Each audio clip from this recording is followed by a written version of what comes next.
What is going on, Crisis Actors? It is episode 1075 of Pop Culture Crisis. My name is Brett. I am here with my co-host. Would you introduce yourself, please? Hello, Crisis Actors. It's Mary. I just want to say that I was really mature on Monday for not making a joke about having 420,000 subscribers. But I guess mentioning that I didn't make a joke is equivalent to me making that joke. Well, the other day we were on episode 1069, just the day after 6/9, the date. And I was like, if those had both, I felt like we should have taken a day off just so they could have fallen on the same day. By the way, I have not seen it yet, so I'm a little bit nervous, but the Ren Fair video is officially out on a internet show channel. So go give that a watch once the stream is concluded. After today. Also, yeah, don't leave us, please. I also want to know if anyone can tell that there's pink in my hair right now, because I feel like I tried to put pink in my hair and it just did not work. You can see it at the bottom. It's like slightly visible, but like just barely. You can see it. I can see it. It's there. By the way, guys, just before we get started on everything, I do want to mention, I mentioned it yesterday at the end of the show, but I don't know how many people that were here at the start of the show yesterday that made it all the way to the end. If you were, I thank you. But we did hit 50K on Rumble, so I want to thank you guys so much for everybody who has gone over and subscribed over there as well.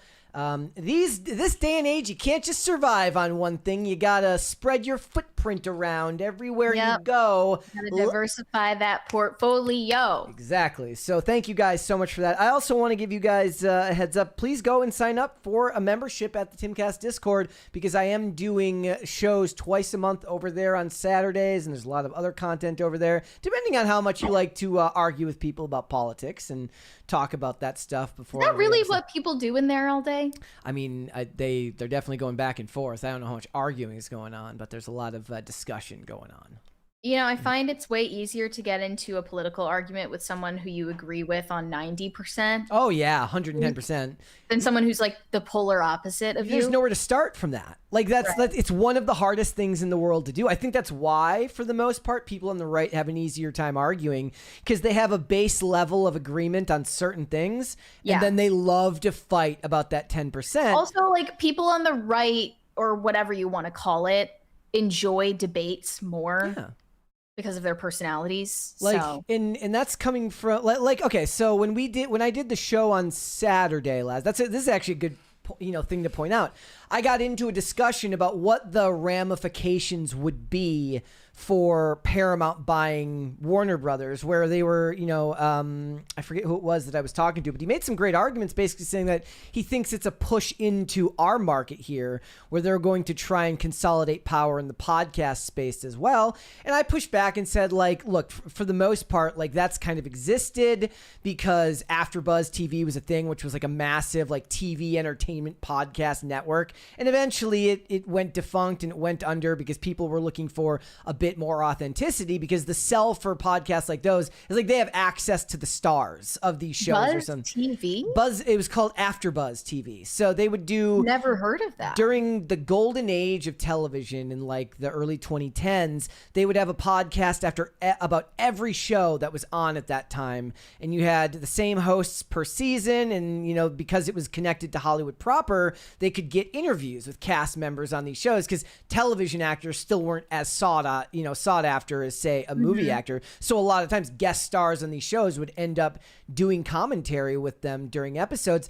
But eventually, I think a lot of it came down to, honestly, when Star Wars fucked everything up and Hollywood kind of closed ranks and tried to make it seem like you had to like The Last Jedi, and that was kind of when like the collider of it all started to implode. I mean, a little bit before that, but people were looking for different voices. So me and this guy went back and forth on what I think the merger will mean for the entertainment space, because I think that they're vastly different audiences, but it was still fun. It was like we got to debate about it, and I think you're right that unless you can agree on the general terms and ideas, like I saw earlier, there was a thing about Amanda Seyfried saying that she had to hire a bodyguard after Charlie Kirk was that was comments. An eye roll, to say the least. Somebody in the comments basically said, like, well, Charlie Kirk was a racist, bigoted, xenophobic, blah, blah, blah. So good.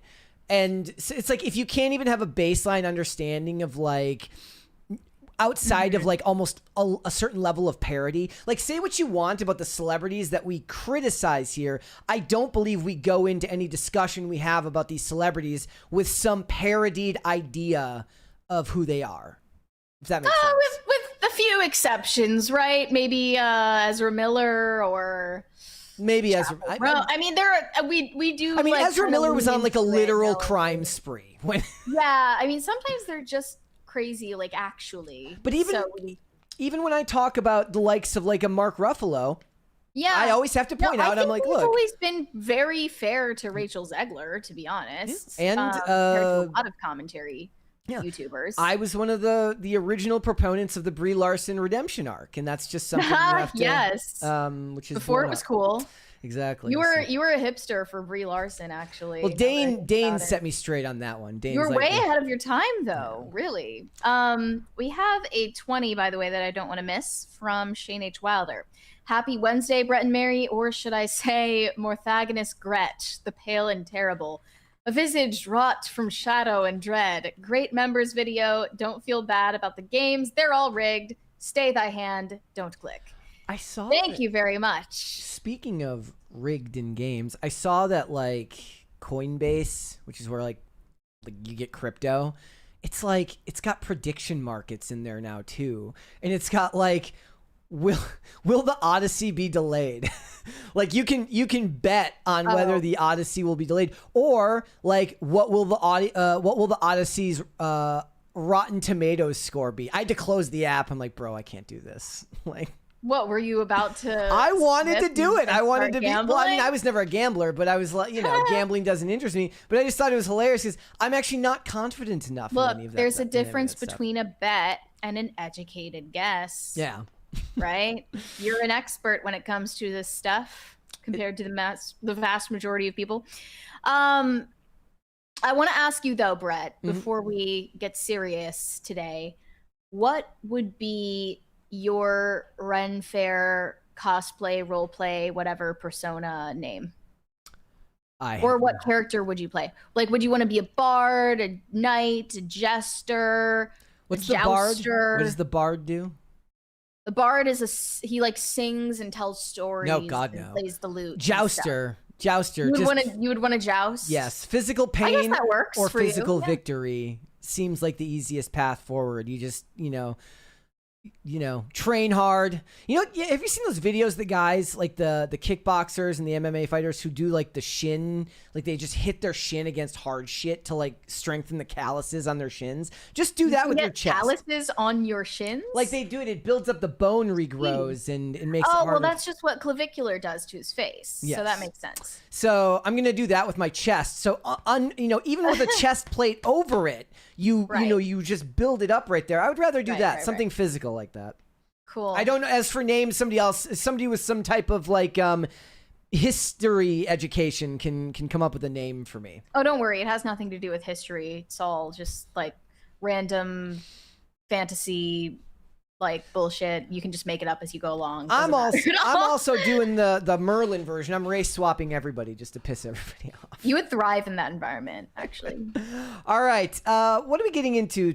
And before just because we should intercession Max today because we had some mild tech issue earlier, and it kind of subtly happened with Vera yesterday, but was easily resolved. But that's why I can't take the blame for it this time. I know my internet is working, but something weird happened earlier, so we're just gonna hope for the best. We're gonna hope for the best. So what are we getting into today? We got a bunch of stuff to talk about. We're gonna talk about Armie Hammer. He, of course, several years ago had a major falling out from Hollywood because of these text messages and all of this stuff that came out about him being a cannibal. I guess it's like a big L libertarian versus small L libertarian. He's a small C cannibal. Does that work?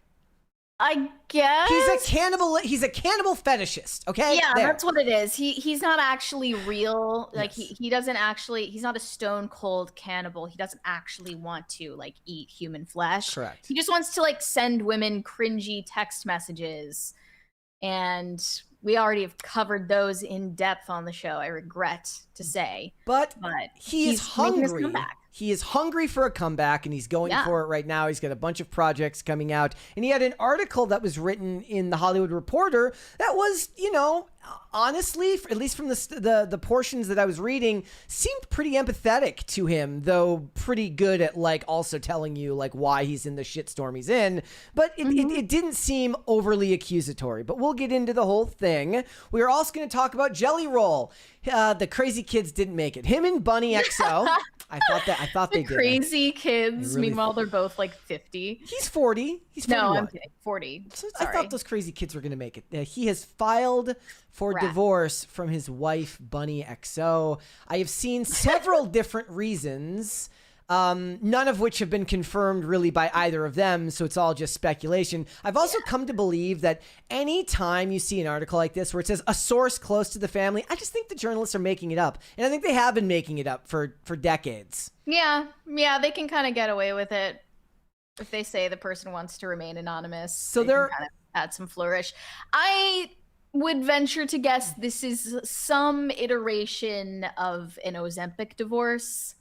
I think that he lost all that extra weight and got a little bit of an ego on him. So thought he could do better. And I think the fact that he is the one initiating the split is the most telling detail of all. So we will get into that. We're also going to talk about Alex Cooper. Call her daddy. She has been exposed. I feel like she's been exposed 30 times already. I mean, that's part of her problem. She's always exposing herself, and that's the issue.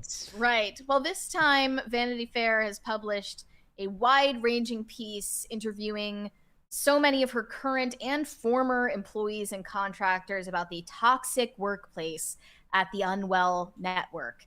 And it turns out it's mostly her husband's fault, but she takes all the credit for the success, and he gets to take the blame behind the scenes. So we've got that. We've got a bunch of other stuff. If you're ready to go, we can just go. Are you ready to go? Yeah, let's go. Well, let's go for it then. So to first start off with a preface to cringe of the day, Sean Penn is making a January 6th movie. I kid you not. And it's gonna star, allegedly, Bradley Cooper, although he hasn't signed on for this quite yet. It looks likely based on their long-standing friendship and professional relationship and both of their very outspoken political beliefs, especially Sean Penn. So they say, coming off of his third Oscar win for One Battle After Another, Sean Penn has been quietly setting up a passion project, and it's a doozy.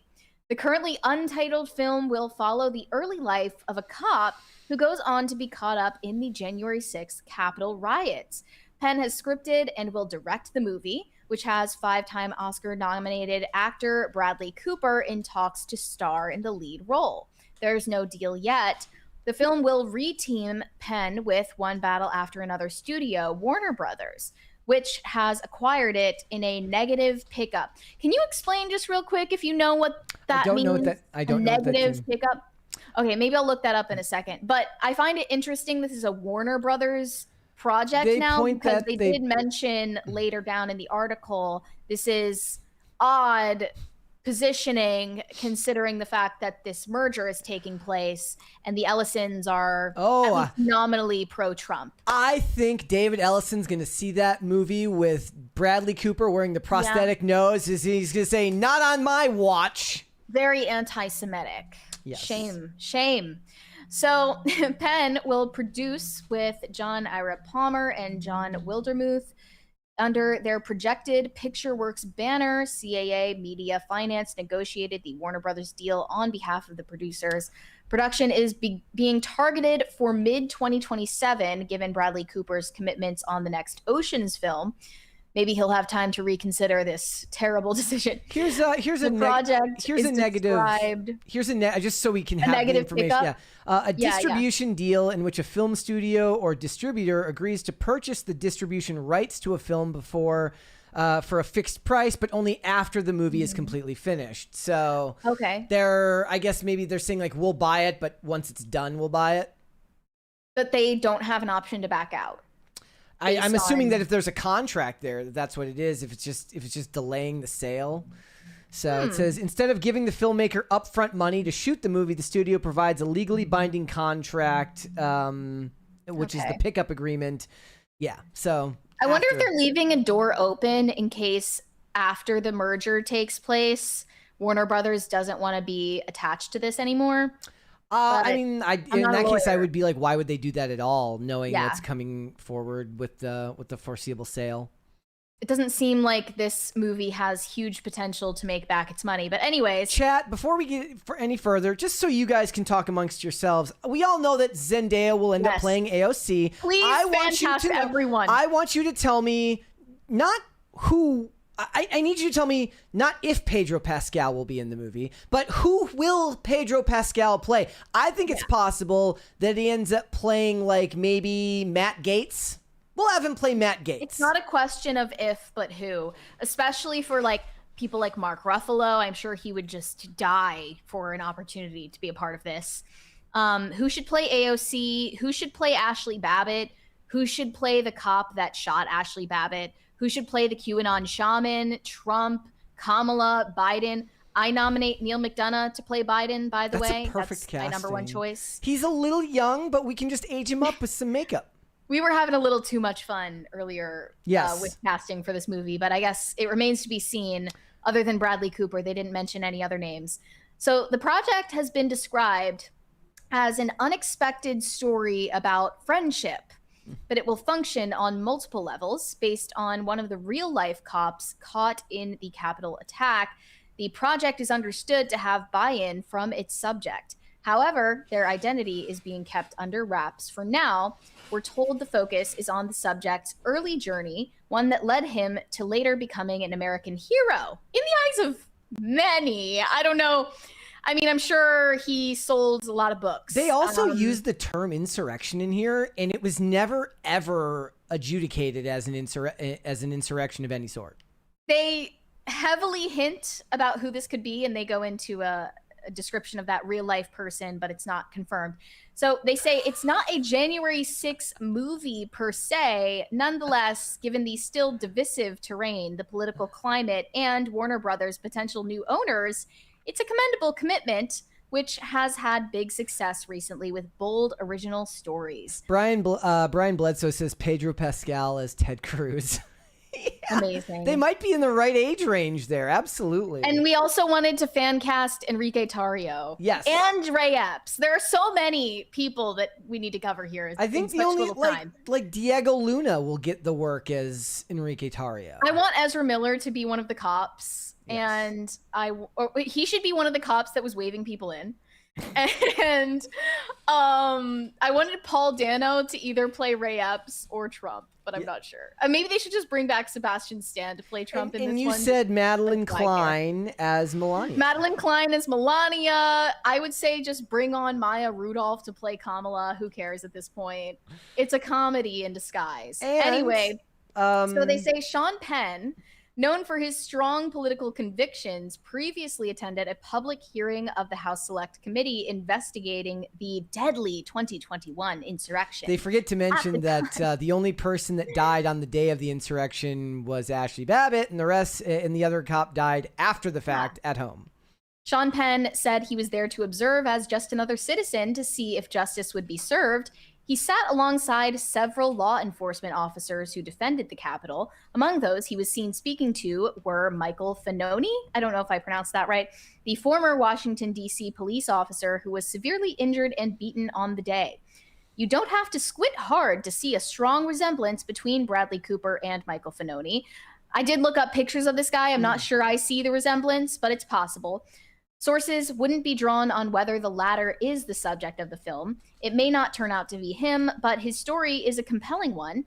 He served as a cop from 2001 until his retirement in 2021, and like Bradley Cooper, has Italian heritage. A one-time Trump supporter, he joined the Capitol Police in the aftermath of the September 11th attacks, but later fell out of love with the president. The divorced father of 4 daughters, who has faced relentless threats from political extremists, wrote a book called Hold the Line, in which he detailed multiple unlikely friendships, including with a Black transgender sex worker named Leslie, whom he brought to meet young officers to foster understanding of the diverse communities they swore to protect, with folk icon Joan Baez, stemming from a portrait she painted of him defending the Capitol. Either way, this is fertile ground for Sean Penn and Bradley Cooper. Cooper has played the complex American patriot before, most famously in American Sniper. Penn has directed powerful character studies, including Oscar-nominated Into the Wild and underrated Jack Nicholson thriller The Pledge. We were just talking about Into the Wild last week. Yeah, there's fun connective tissue between Sean Penn and Bradley Cooper. The two had supporting roles in Paul Thomas Anderson's Licorice Pizza, but are also known for their viral interaction from a 1994 episode of Inside the Actors Studio, when 24-year-old Bradley Cooper, then a second-year acting student, asked Sean Penn a question from the audience. Sean Penn would go on to champion Cooper's work, notably writing a glowing op-ed for Deadline describing A Star is Born as a triumph. Bradley Cooper is a very successful dude, both in front of and behind the camera. I don't see this being one of these surprise hit movies. I think it's too divisive to find its way to that type of success. Did Civil War do okay? I don't remember if it did. The Alex Garland movie, right? The A24 movie. I mean, but that one, that like the idea of that movie being like politically trying was kind of quashed right away, because every review is just like, yeah, this is about this is valorizing journalists, not left or right. Like that the idea of that movie was that the real heroes are the journalists, which might be the most egregious thing I've ever heard in my entire life. So this is totally not going to be a delusional piece on Trump supporters at all. I don't want them to do any of that. I want them to turn it into a black comedy, and I want and then after the first one is a black comedy, it needs to turn into an action franchise, so we can get January 7th. This time it's personal, and then what did somebody say yesterday? 2 January, 2 6th, but you do 2/6th. There's so much that could be done with it. It's just, and the funniest thing that could possibly happen is it gets signed over to Warner Brothers, who then gets signed over to Paramount, and then they turn it into just a slapstick comedy. Yeah, like do a scary movie parody of Jan 6. In fact, the potential for a January 6 buddy comedy is immense, but they will not take that opportunity. I would support the creation of this movie if they also make a movie showing the all of the people who came into chambers when Brett Kavanaugh was being confirmed, trying to stop proceedings from there. If you showed me some level of like, unbiased, of like an unbiased nature, or my other idea was, if I remember correctly, either Michael Bay is making a movie about the Navy, about the Special Operations Group that saved the helicopter pilot or whatever, the helicopter pilot who was shot down behind enemy lines in Iran. Of course, it'll take like 6 years for the movie to come out, I'm sure. But let's have those movies come out on the same day and compete against one another and see what people want to watch more. Do we want to watch political propaganda made by Sean Penn? Boring. Or do we want to watch political propaganda made by Michael Bay? Big boom explosion, fun and interesting. Yeah, it says he's developing a movie chronicling the rescue mission of the 2 U.S. pilots who were downed during Operation Epic Fury. Let's watch that one. I mean, people are suitably angry about war in Iran, right? The right's mad about that, or at least, the certain parts of the right are mad about that. So let's make both of those movies, and we'll release them. And you know what we'll do? We'll release them the day after Election Day. Perfect timing. You mean the general election? Yes. Yeah. That's what we should do. That would go crazy. We had a 20 from Pop Culture Junkie. Says, a negative pickup is a distribution agreement where a studio is required to purchase the distribution rights for an independent film at a fixed price. They are commonly negotiated at film festivals. Yeah, so think when they bought Obsession. At TIFF. That was Focus Features, yes. Right? Okay. So, well, I also want to add that I've fan cast Melissa Barrera as AOC. I think it's going to be Zendaya. I'm sorry, but you can't. Actually, you know what? Zendaya might gotta find a Latina. Zendaya might stay out of it. Zendaya might stay out I of don't it. think Zendaya would do it. She's way too sought after and highly paid to be involved in this. And she's really not political. She does not wade into that territory.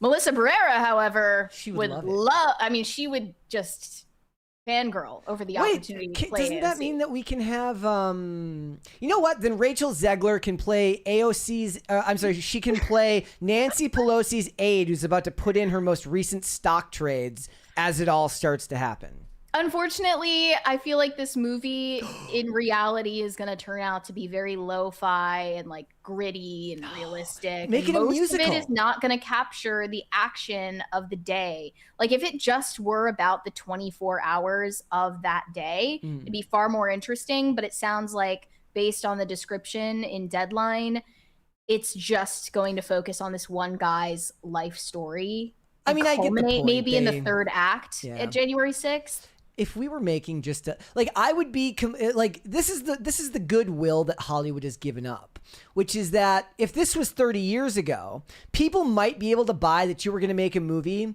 that showed both, you know, the cops that got beaten up in the violence that did happen, right?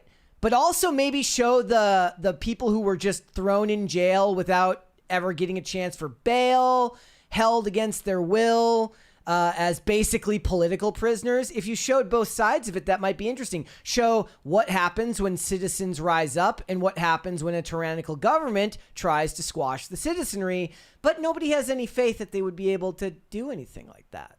And they're going to mysteriously leave out what happened to Ashley Babbitt. That's going to just disappear. I mean, they can't find a way around that. Oh, they can. I bet you they can. I bet you they can just leave it out. They're just not going to mention it. Okay. That's what they'll say. It'll just be a leftist fan fiction retelling of the day. All right, let's move on. We've got more to get into. Yeah. So Curry Barker, the director of this breakout hit Obsession, was a golden boy in the media for the past few weeks, although I knew he didn't have a lot of cachet to spend, given that he is an ordinary straight white guy. And already I am seeing the tide of public opinion turn against him as people who worked on this movie are speaking out against it. And as he has further commented on his opinions and views on the entertainment industry as a whole, this started with an art director on Obsession making an Instagram call-out post about her feeling that she was underpaid and worked to the bone unfairly and not compensated in conjunction with the massive success of the movie. And you covered this, I believe, on an episode when I wasn't here, but I'll just recall the details. So this girl, Sally Choi, posted a long caption just decrying the entertainment industry as a whole, but not outwardly saying that it was Curry Barker's fault that she feels she was taken advantage of. She said she made $300 a day as the art director, which came out to $6,741.36 after taxes. After taxes, yes. She said, I was living paycheck to paycheck. This is the reality of most filmmakers, especially those who work below the line. We become a line in the budget sheet to keep as low as possible.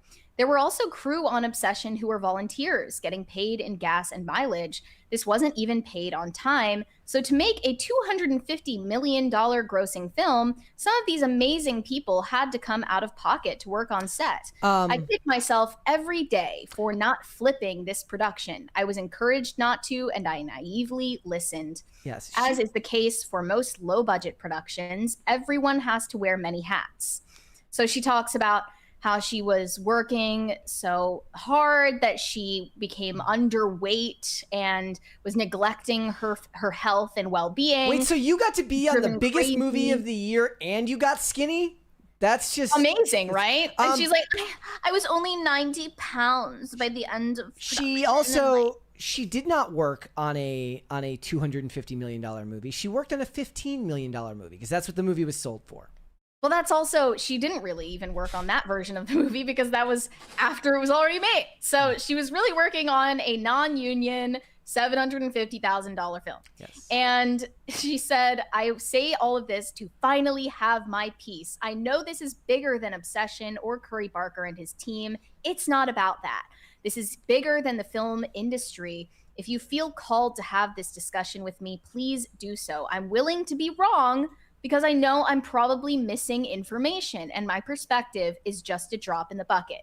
So credit to her where it's due, I suppose, for saying that maybe she doesn't understand the full scope. She gets no credit Of the industry, but gets no credit from me. For the most part, people in her comment section tore her apart because this is a massive missed opportunity. Mm-hmm. She could have made a post saying, here's how involved I was in this film that is a breakout success. Mm-hmm. Hire me for your project. Yep. This is a huge resume booster. But she didn't decide to take advantage of the opportunity. She used it to complain. And Curry Barker was then put in the hot seat to answer for this debate about, you know, whether it was fair and is he benefiting unfairly as the director, and is he feeling guilty for other people, below the line workers, not being compensated as much as he has been compensated for this movie's success.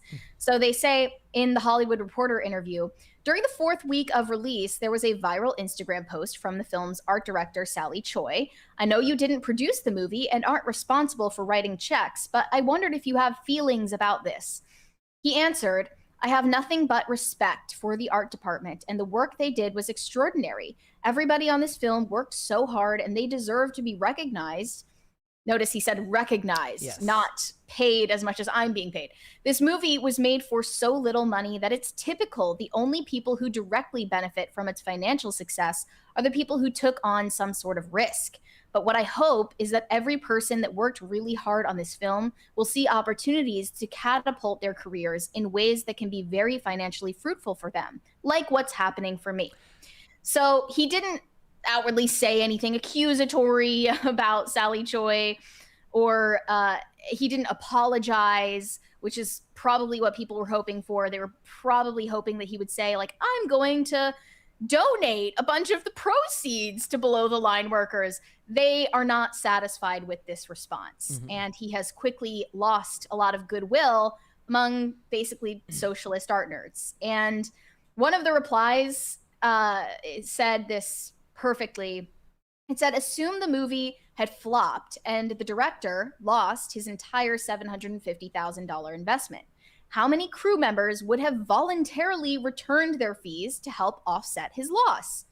Answer is none of them. I like the fundamental asymmetry in risk and reward. When someone puts up their own capital and shoulders the real financial risk, especially in a high failure industry like entertainment, they alone bear the downside. Yet the moment the project succeeds, suddenly everyone who is paid up front wants a bigger piece of the pie. The same people who would not have shared in the loss now feel entitled to share disproportionately in the upside. If you expect payment for your work regardless of the outcome, you have already been compensated for your risk or the lack thereof. Mm-hmm. Why should the person who risked everything not be allowed to reap the rewards when their gamble pays off? And all that people had to say in response to this explanation was, well, he's still a shitty human being because he should care about the people below the line and he should have given them money that they didn't risk. You know, there was literally just wealth redistribution. Yes. Like, that's what they think should happen. It's so I liked Decoy Voice's tweet. He said, you can't socialize the wins if you privatize the losses. Yeah. It's the same thing was happening when they were talking about the janitors who became paper millionaires with SpaceX recently. And the idea was that they were given profit sharing opportunities in their contracts where you can have, you know, a portion of your check go into stock rather than going into your traditional paycheck. So people became paper millionaires with the most recent evaluation when Elon Musk became a trillionaire. And the people who were doing it, well, why isn't everybody at the company a millionaire then? They don't fundamentally, it's not that they don't understand risk. It's that they don't believe they should have to harness the risk and actually take it. They feel like they should be able to be given access to this without having any downside whatsoever. Yeah, they believe they should be able to benefit from a risk that somebody else took on their behalf. Yes. Now, I did learn a new term. I don't know if you guys have heard of it before, but when she said in her caption, "I kick myself for not flipping this production," I'm just going to explain what that means in case anyone else like me didn't know the term. Flipping a production refers to the process where a project transitions from non-union to union status after filming has already begun. And it typically occurs when a union representative identifies union members on set, crew members vote to unionize, or producers agree to union terms to maintain operations. That did not take place on Obsession.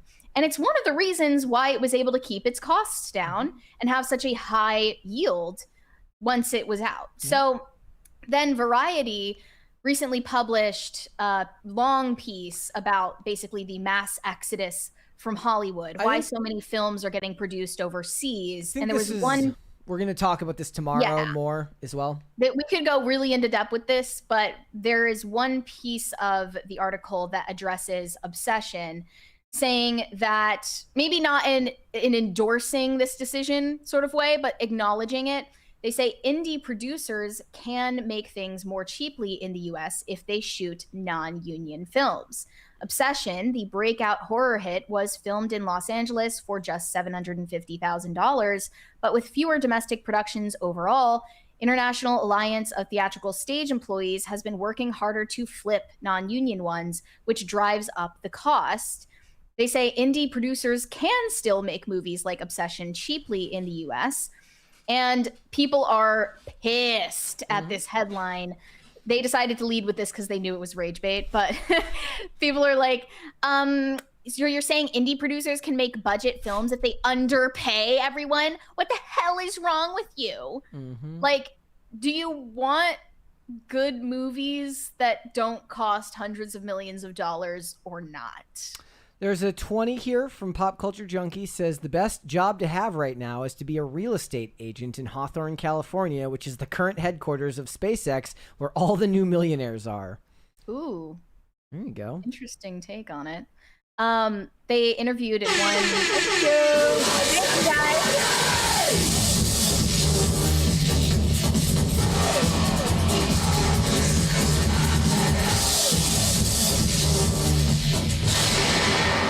They interviewed this producer named David Kaplan, who said, "The films I grew up making for $500,000 to $1 million, the unions are really interested in having those be signatory projects. But IATSE jurisdiction extends only to North America, part of the reason why projects go to Europe. Employers also pay much less for healthcare abroad." Yep. Interesting, though, that it's called the International Alliance of Theatrical Stage Employees if it doesn't apply to projects that are produced outside of North America. Well, like all the stuff's getting made in the UK, and that has their own union and their own union rules, which is why they don't bring their talent from America. They just go use below the line talent from these other countries that have vastly different rules when it comes to the hours they can work and how much craft services have to be provided. And like, my favorite part of what they said there is they said that he talked about how they took a risk. And I saw a tweet that's like, well, they did take a risk. They drove home at 4 a.m. with fake blood on them, tired.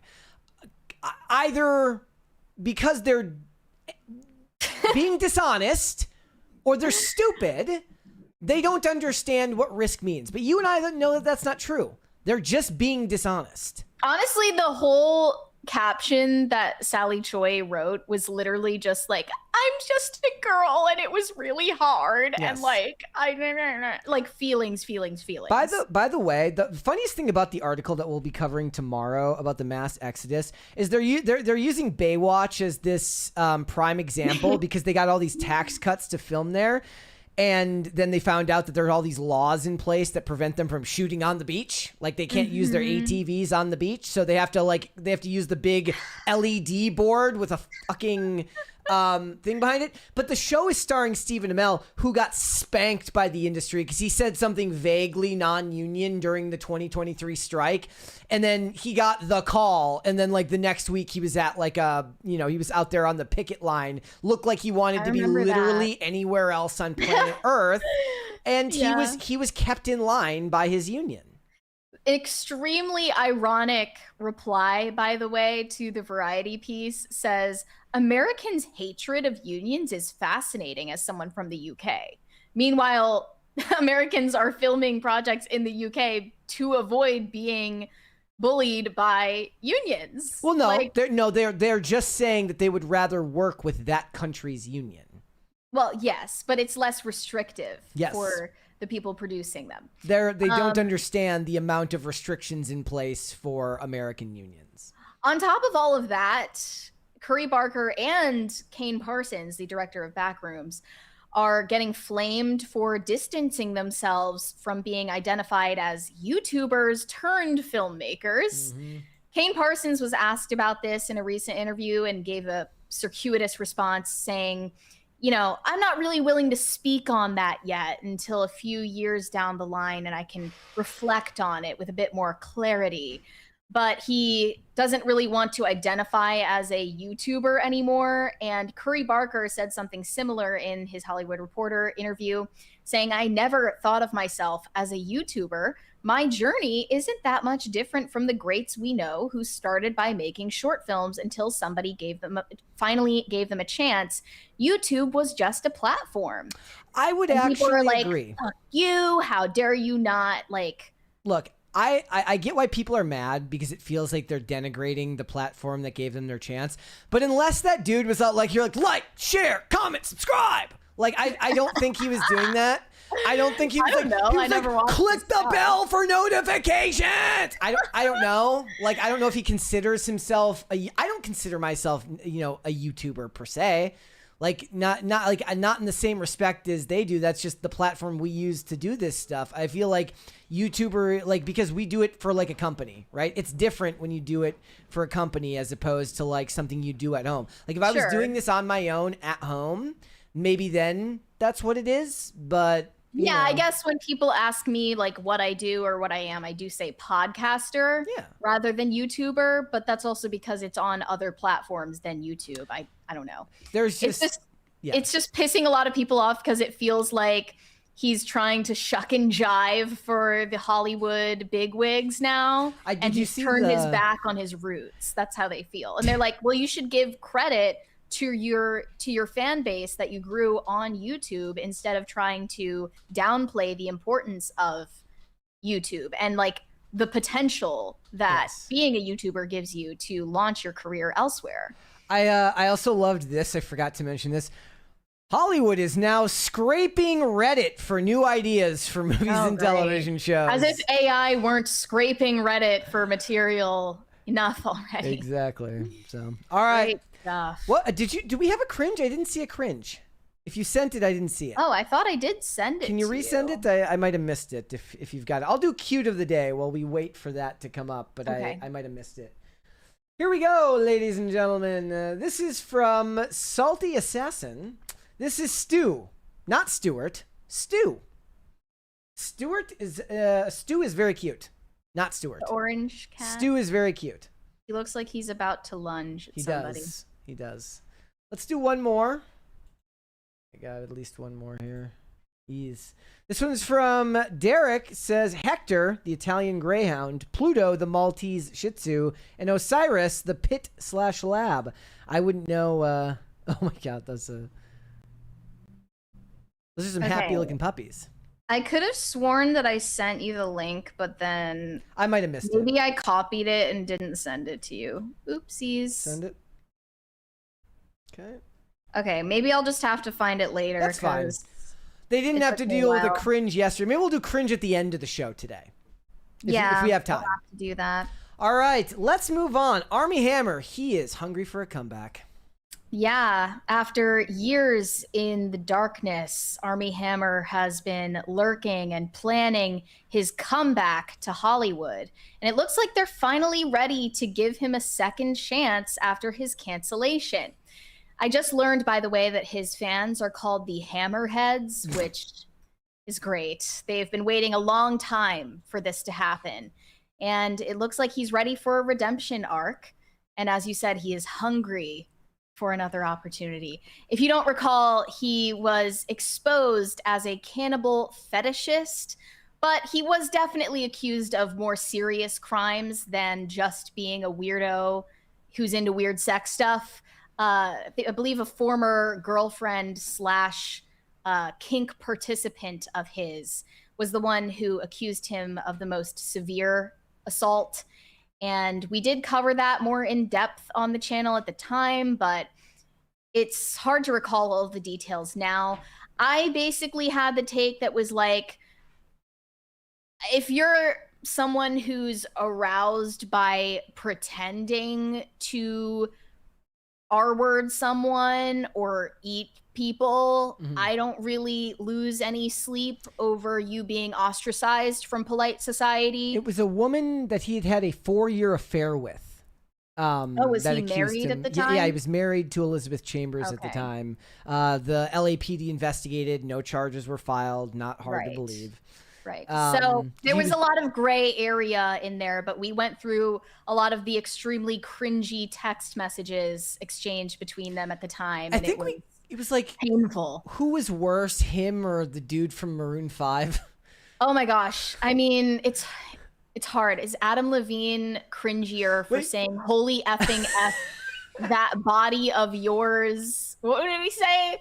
It's absurd. Is absurd. Yeah. That body of yours is absurd, or the cringe shit that Armie Hammer was saying about wanting to barbecue a woman's ribs. And as I said, I mean, the fact that nobody's brought him back for Hannibal Lecter, or at the very least, American Psycho. It's a missed opportunity. He's for sure. like, and he was kind of in that class where he would be like, people wanted him for Batman. So Christian Bale was in American Psycho. He's a perfect fit for American Psycho because they wanted him to be Batman. Christian Bale was Batman. He could play it well. It's just a matter of whether Hollywood is willing to welcome him back into the fold. He's 6'5", so he's as tall as Alan Ritchson. He might even be taller than Alan Ritchson. He's a big dude. So now he has done a lengthy sit-down interview with The Hollywood Reporter where they tried to have a balanced take on his cancellation. In his first major sit-down in years, the scandal-scarred actor talks about life after the fall, his new Uwe Boll movie, and trying to pull his career out of the ruins. He said, "I would have done an effing cat food commercial."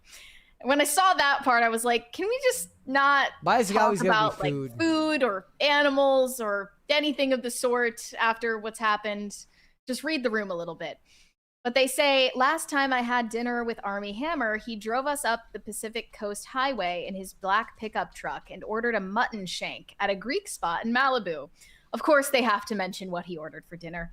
That was November 2017, and Call Me By Your Name was about to open, and the world was his. He was 31, absurdly handsome, resistant of the label movie star, and bracing for something on the horizon.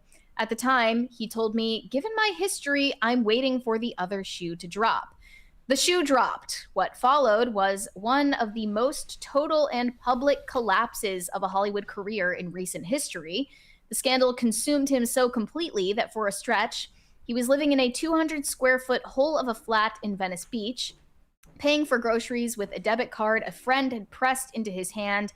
He went to the Cayman Islands. He built a farm. He carried a burner flip phone he bought at a gas station. He got no work for 5 years. Now it's a Tuesday night in June, 9 years after that drive, and we are on the bustling terrace of a discreet industry canteen in West Hollywood. Hammer arrives a few minutes late. He spots me, offers a quick wave, then changes course entirely to offer an enthusiastic greeting with big smiles and hearty hugs to a man across the courtyard. Many heads turn his way. After a minute or two, he makes his way over to me, apologizes for the detour, explaining the man is another father at his daughter's primary school. I called my publicist on the way here. She asked if I was sure about this. I told her, "Do you think anything Seth can write is going to move the needle compared to what I've been through the last 5 years?" He orders an Arnold Palmer and inspects the menu. Clean shaven, 39 years old, and looks far from broken. In fact, he looks quite good. Still trim, still tall, and several degrees more rugged than the boy I met in 2017. It's funny what you said about Armie Hammer is back. It's funny what you said about him. I find that he is the type of dude. He looks like every other actor of that time period. He was very reminiscent of like what they were looking for in the 2015 era of Hollywood. And you said like you didn't think he was that famous. But the thing is like it depends on who you ask, because at that time he was supposed to be the big up and comer in Hollywood. They wanted him for Batman. They wanted him for a lot of things. So his fall might not seem like much to the average everyday person. Like you said, when you look at him, he's kind of unassuming looking. But I bet you it's more noticeable in person given his stature. Yeah, he was definitely an up-and-comer, and we'll never know how his career would have panned out had this not happened. Do you know who Ian... I only remembered him from, like, a guest spot on Gossip Girl and vaguely from Social Network. Do you know who Ian Bailey is? At least I think it's pronounced Ian Bailey. He looks like an actor named Ian Bailey who was around at that time, where it's like if you looked like this dude in 2010, you could have gotten a role in just about anything as generic white lead number two. But Armie Hammer was far on the way up. They also get into this article about how his family fortune didn't really help him much, even though he did reconcile with his dad. Right. They say he was the great-grandson of Russian Jewish oil tycoon Armand Hammer, whose name still graces buildings across LA, had grown up between Beverly Hills and the Cayman Islands and emerged from his teens with polo ad looks and old-school ease in front of cameras. There's just a part of me that thinks he's trying to poke the bear in certain moments here. He says, in a completely tone-deaf way, I used to call myself a consumer. Drinks, women, validation, experiences. I just wanted to consume all of it. More. Same as those text messages. It's just like, bro, try to pick your words a little more carefully, given the context, okay?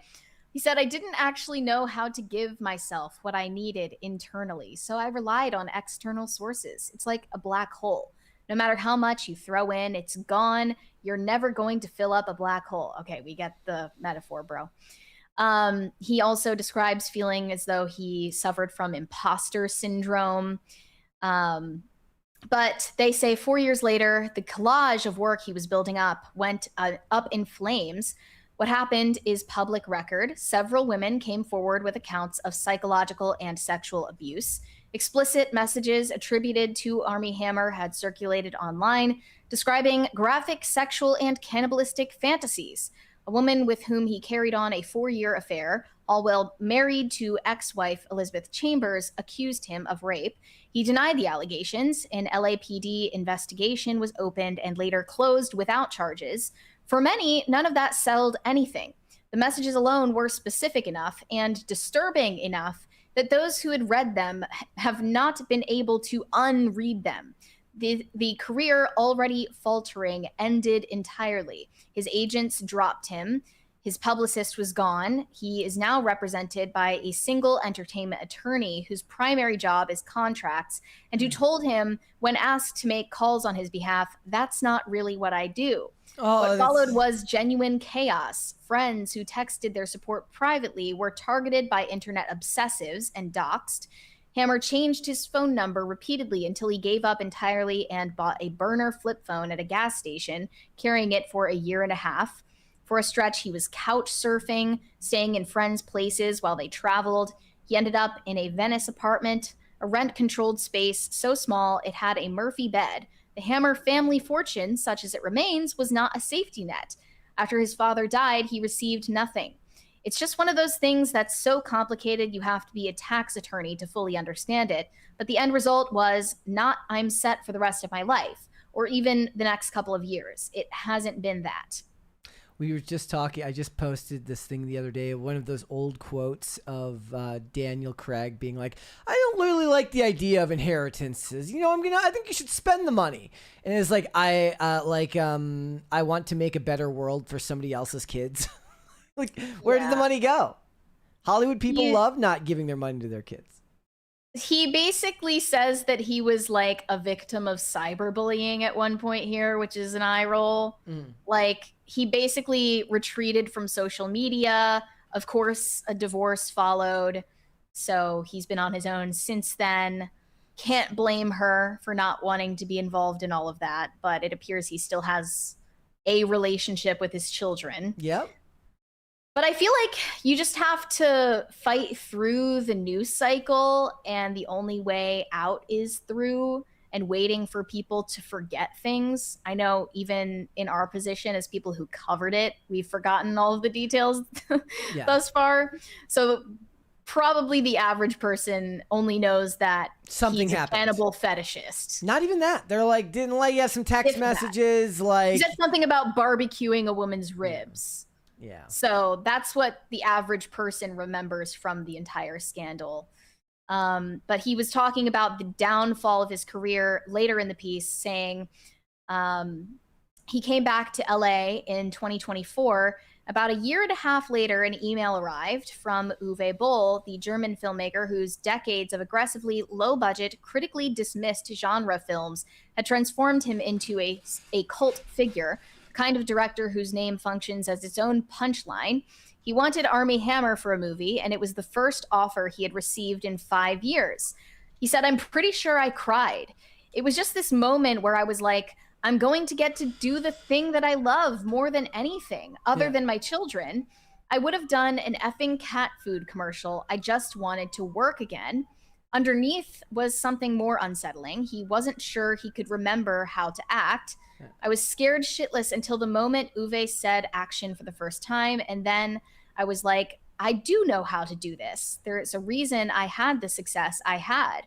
So the film is called Citizen Vigilante, and it's now being described as a racist film and has been already banned by the government in Germany. Says it's following a wealthy American in Europe who blames migrants for rising crime, played by an actor accused of sexual assault by several women. So it's, of course, on the path to success. Down here from an account called Gotham Groiper says, some Wikipedia chud is super mad right now. I've never seen a wiki entry header like this. It says, Citizen Vigilante is an upcoming American racist action thriller. I checked the Wikipedia. That's not what it says now. Oh, okay. It says Citizen Vigilante is an upcoming vigilante action film produced, written, and directed by Uwe Boll. It stars Armie Hammer. In the film, Sanders is a vigilante inflamed by violence perpetuated by migrants, decides to take justice into his own hands, targeting migrant criminals and corrupt officials. I mean, I'm intrigued. I don't know if it has anything to do with, or if it bears any relation to Armie Hammer's or Uwe Boll's political views. I'm sure it doesn't. He'll take anything he can get right now. Just like Jonathan. He'll take anything. It might bear it some relation to Uwe Boll's political time views. To make an action buddy cop comedy with Armie Hammer and Jonathan Majors. It'll be called Army Major. That's what it'll be called. Army Majors. They mentioned Majors. 3 more low-budget films that he has done since, including Frontier Crucible. That is the one. Yeah, that is the one that Bonfire Legend is producing. Yes, Dallasanier. And Night Driver, a small LA thriller about a mafia errand boy whose night goes sideways, and another film in Bulgaria playing a real person whose identity we won't disclose because the project hasn't been announced. He grew a mustache for it that, paired with a trucker hat in a recent paparazzi photo, generated significant online enthusiasm. Specifically from the gays, not the girls, to be clear. He's just going the Kevin Spacey route. He's working in other countries. Yeah, that's kind of the only way out of cancellation jail, it seems. This type of cancellation, yeah. James Franco is another name that has come across my timeline recently. He's been canceled as well for similar allegations. I believe it was involving an acting school at which he was teaching students, but there were allegations that he was demonstrating how to perform in sex scenes and then actually penetrated an unsuspecting victim in front of the class. That's what I recall from the allegations. And every time that he comes up in an interview with Seth Rogen, including as recently as this month, Seth Rogen was like, I haven't talked to him in forever, and I am never going to talk to him ever again. That's what he says every time. That was in a New York Times interview that Seth Rogen did. But James Franco doesn't appear to be on the up and up. This is his latest social media post where I watched this a couple of times to try to discern what he was saying. I think he's working with Bonfire Legend too. Is he? I think so. Was that in one of the Deadline? I might be misremembering that. I'd have to double check. It sounds correct, but I don't recall him being mentioned.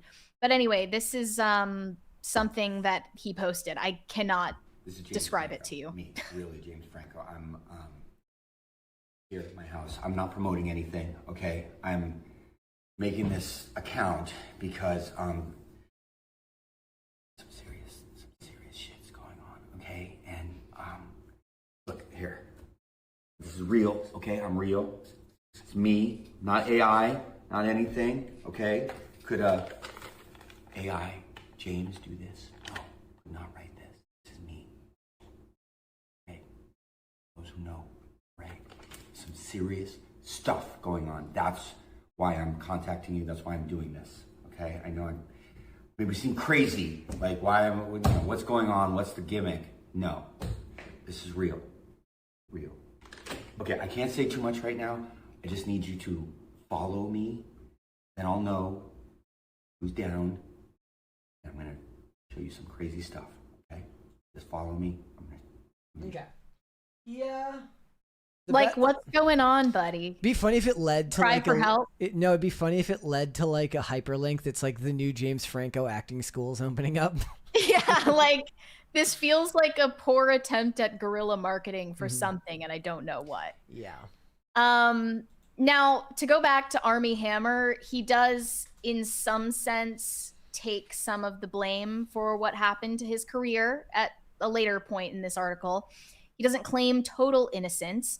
I made these problems for myself, he says. This didn't happen to me by a fluke accident. I didn't do what people are saying I did, but I brought very dangerous and unsafe people into my life, and I pissed off people in my life, and here we are.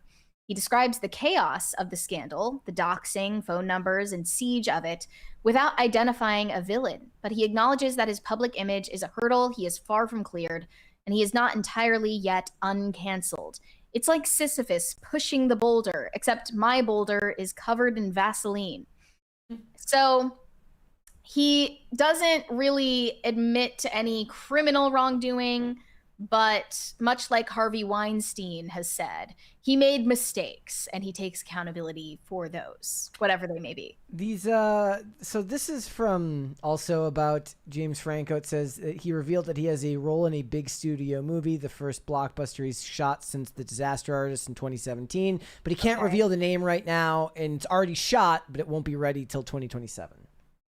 Yeah, and people are responding to the Armie Hammer piece just incensed by the idea that Armie Hammer could have the gall to ask Hollywood for a second chance, but they probably don't understand how morally vacant Hollywood is. If Armie Hammer were ever condemned for anything, it was for blowing his cover. They don't care about sexual impropriety or criminality in Hollywood. They care about you getting caught in a meaningful way. Yeah, so if enough time has passed and they think he's not a marketing liability anymore, they're perfectly willing to offer him jobs again. And that's probably what's going to happen. And that's what I meant when I was saying the other day, like Asia Argento is being honored at some film festival, despite the fact that Asia Argento has her own sordid past. They don't care. They actually care. Hollywood doesn't care, doesn't have a moral center. And they also rely on the speed and volume of the news cycle to keep people distracted enough that they're not angry at one person for long. So the general audience is not going to boycott something that Armie Hammer stars in or even as a supporting actor in. Yeah. So they're relying on that. All right, let's move on. Let's talk about Jelly Roll. Yeah, divorce is always sad, but people are blaming Jelly Roll for his own relationship's downfall. He just announced that his marriage is no longer. He has initiated a divorce from his longtime partner, Bunny XO. I swear these are real people. His name is Jason. Hers is Elisa, but we're just going to call them their nicknames, their stage names for the purpose of simplicity here. And TMZ reported the news first. They obtained the divorce documents, which reveal their date of separation.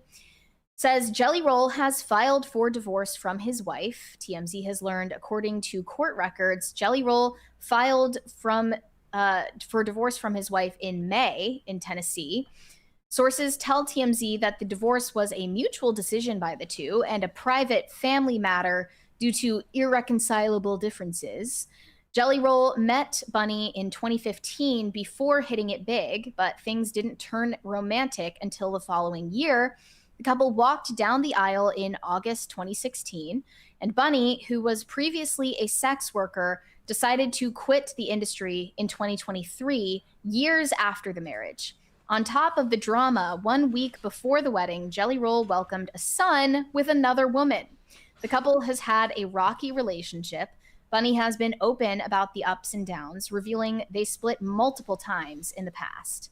But it never until now resulted in finally going their separate ways. Yeah, they originally had their first like split or brief separation in like 2018 after the affair came out. And it wasn't like it didn't sound from what I was reading like he was sleeping around with a bunch of women on tour. It sounds like he was having an affair with like a singular person, which honestly to her might be worse than like, well, especially if it leads to an illegitimate child a week before your wedding. I mean, what are you? I obviously wouldn't have advised anybody to still make a lifelong commitment to someone that's not loyal. But they got married in Vegas at the little white wedding chapel. Impulsive. Yes. Could be that they planned it out, but 10 years of marriage off an impulsive decision. No, he proposed on stage while performing. Wow.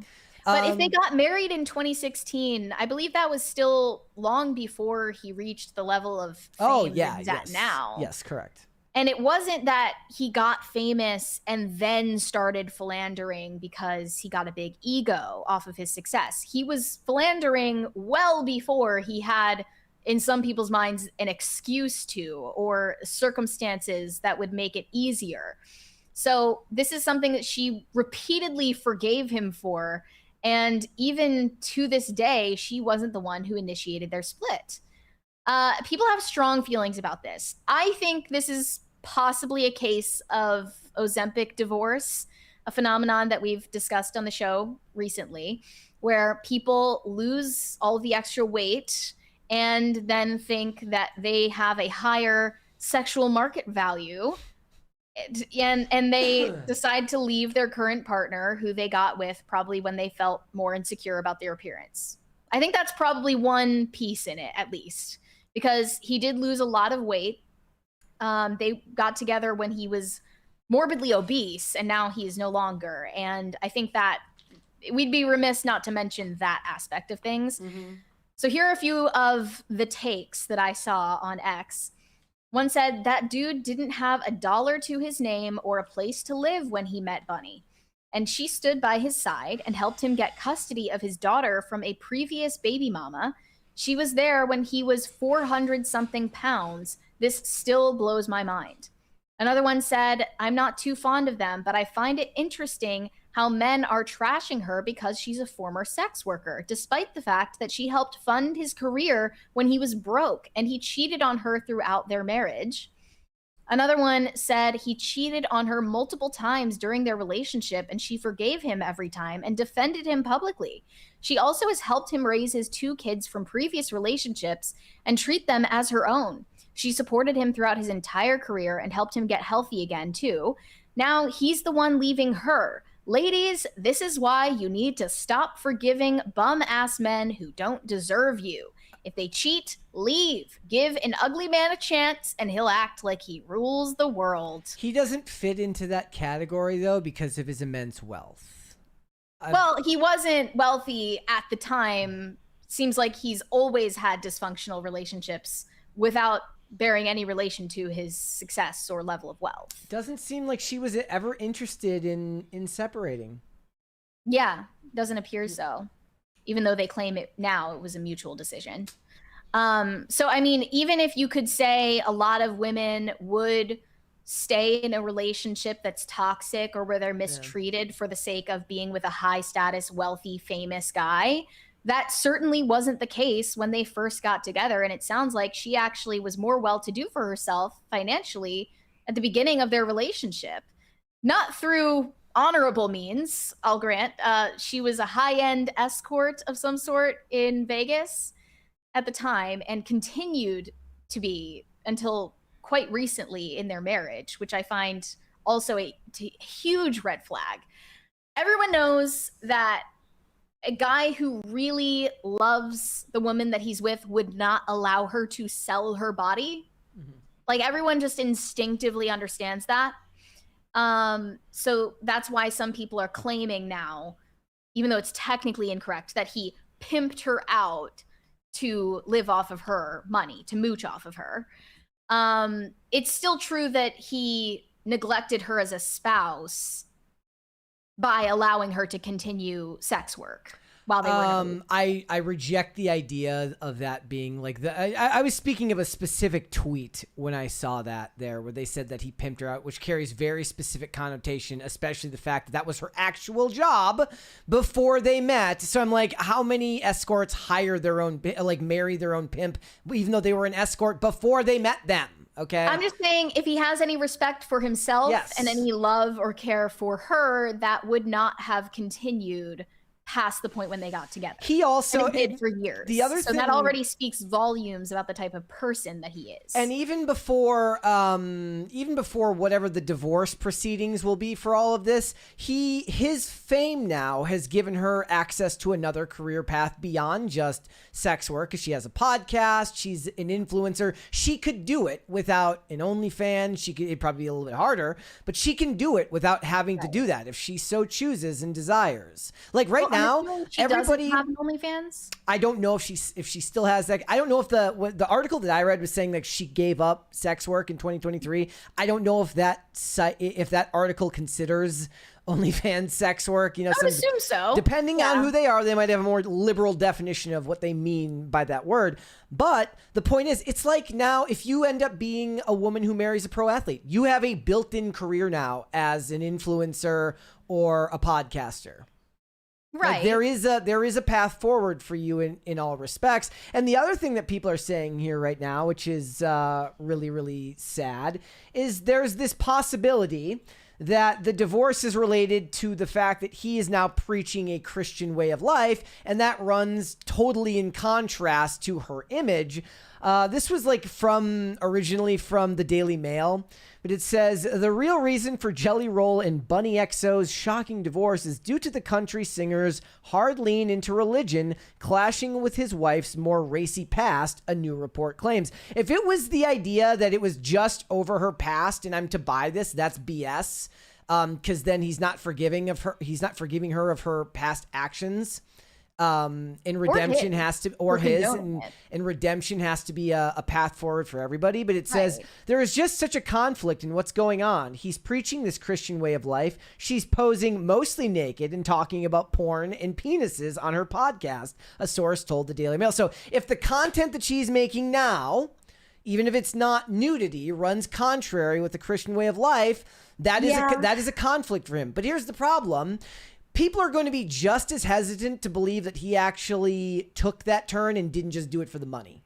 Oh, so many people have already accused him of being phony in regard to this. I can't know that. It's like when you call somebody a grifter. I can't know what's in someone's heart. I don't know, but I do know that it's immediately going to be a point of conflict from people that are criticizing his choice to leave her, especially when she comes off, for the most part, looking very sympathetic in all of this. They say at every turn, she's just embarrassing him and wrecking every PR narrative that they're trying to create. This is the talk of the town in Nashville. It's no secret that he has been more vocal about his faith. In February, he opened his Grammy acceptance speech by tearfully shouting out Jesus before crediting his wife for saving his life. He said, first of all, Jesus, I hear you. I'm listening. I'm listening, Lord. Second of all, I want to thank my beautiful wife. I would have never changed my life without you. I would have ended up dead or in jail. I would have killed myself if it wasn't for you. And Jesus, I thank you for that. Still, one source isn't fully convinced of his born-again identity, calling it just an act the singer put on because there's so much money in Christian music. Is there actually a lot of money in Christian? He's not really a Christian music artist first. No, his music would not be described as Christian music, but maybe they could argue it's lucrative to appeal to that niche. It is true that Christian music is on the rise in streaming numbers and sales. Like, I believe I did mention the numbers on that, but I don't recall. They continue that she just wants to be what she is. She's been an escort and in porn and gets her validation and audience from being in a G-string. That's been her life, but now suddenly he's a preacher and she's a preacher's wife. Well, it's just a narrative that they're spinning, saying, you know, she wouldn't stay in line and it's destroying his brand and she's not wholesome enough to support the persona that he's projecting to the public right now. That's so a very mainstream way of viewing it. He's so mainstream that it doesn't matter.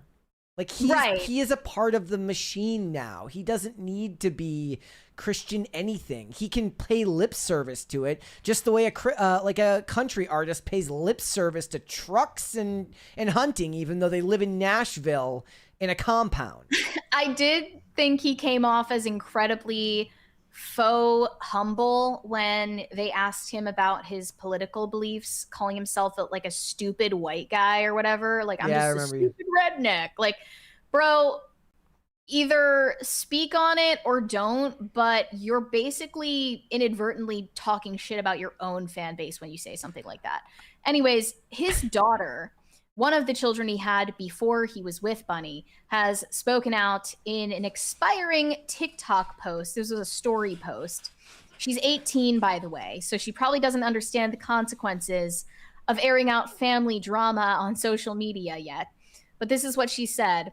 I am disgusted at how invested everyone is in a very clearly private family matter. It's effing crazy. Go on somewhere, y'all. Worry about your house, not mine. I'm not speaking on it yet. Well, I get There's an interesting part at the end, though. Yeah. Like, she's leaving people on a cliffhanger for when she's going to spill all the tea about her parents, or rather, parent and step-parents' divorce. Well, I understand her anger, and it's probably well-deserved.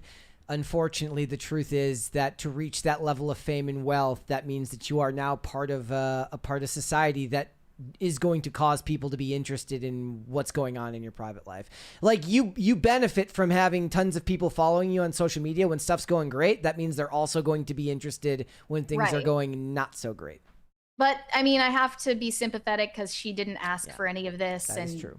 She's just kind of been thrown into the fray of social media rumors. So it's not really her fault. I do wonder if any of it has to do with the fertility issues, which I know can be extremely difficult on families, especially if she wants kids of her own, and they're going through IVF treatments. Yeah. They're going through the possibility of surrogacy. Obviously, like a lot for the average couple, you'd say that the financial concerns of endless IVF treatments would be a problem. I don't think that that's something that they have to worry about theoretically, if he's worth the $20 million that they're saying he is or whatever, but I'm sure it caused strain. 46. She's 46 and they've been together for 10 years.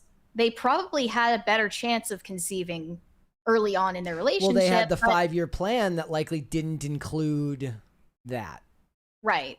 And people's goals misalign over time, and they realize they weren't as compatible as they thought they were when they got married in an Elvis chapel. I did see one one post on Instagram that showed a picture of the divorce article, and it said, "It's a tough day for people who know the price of scrap metal."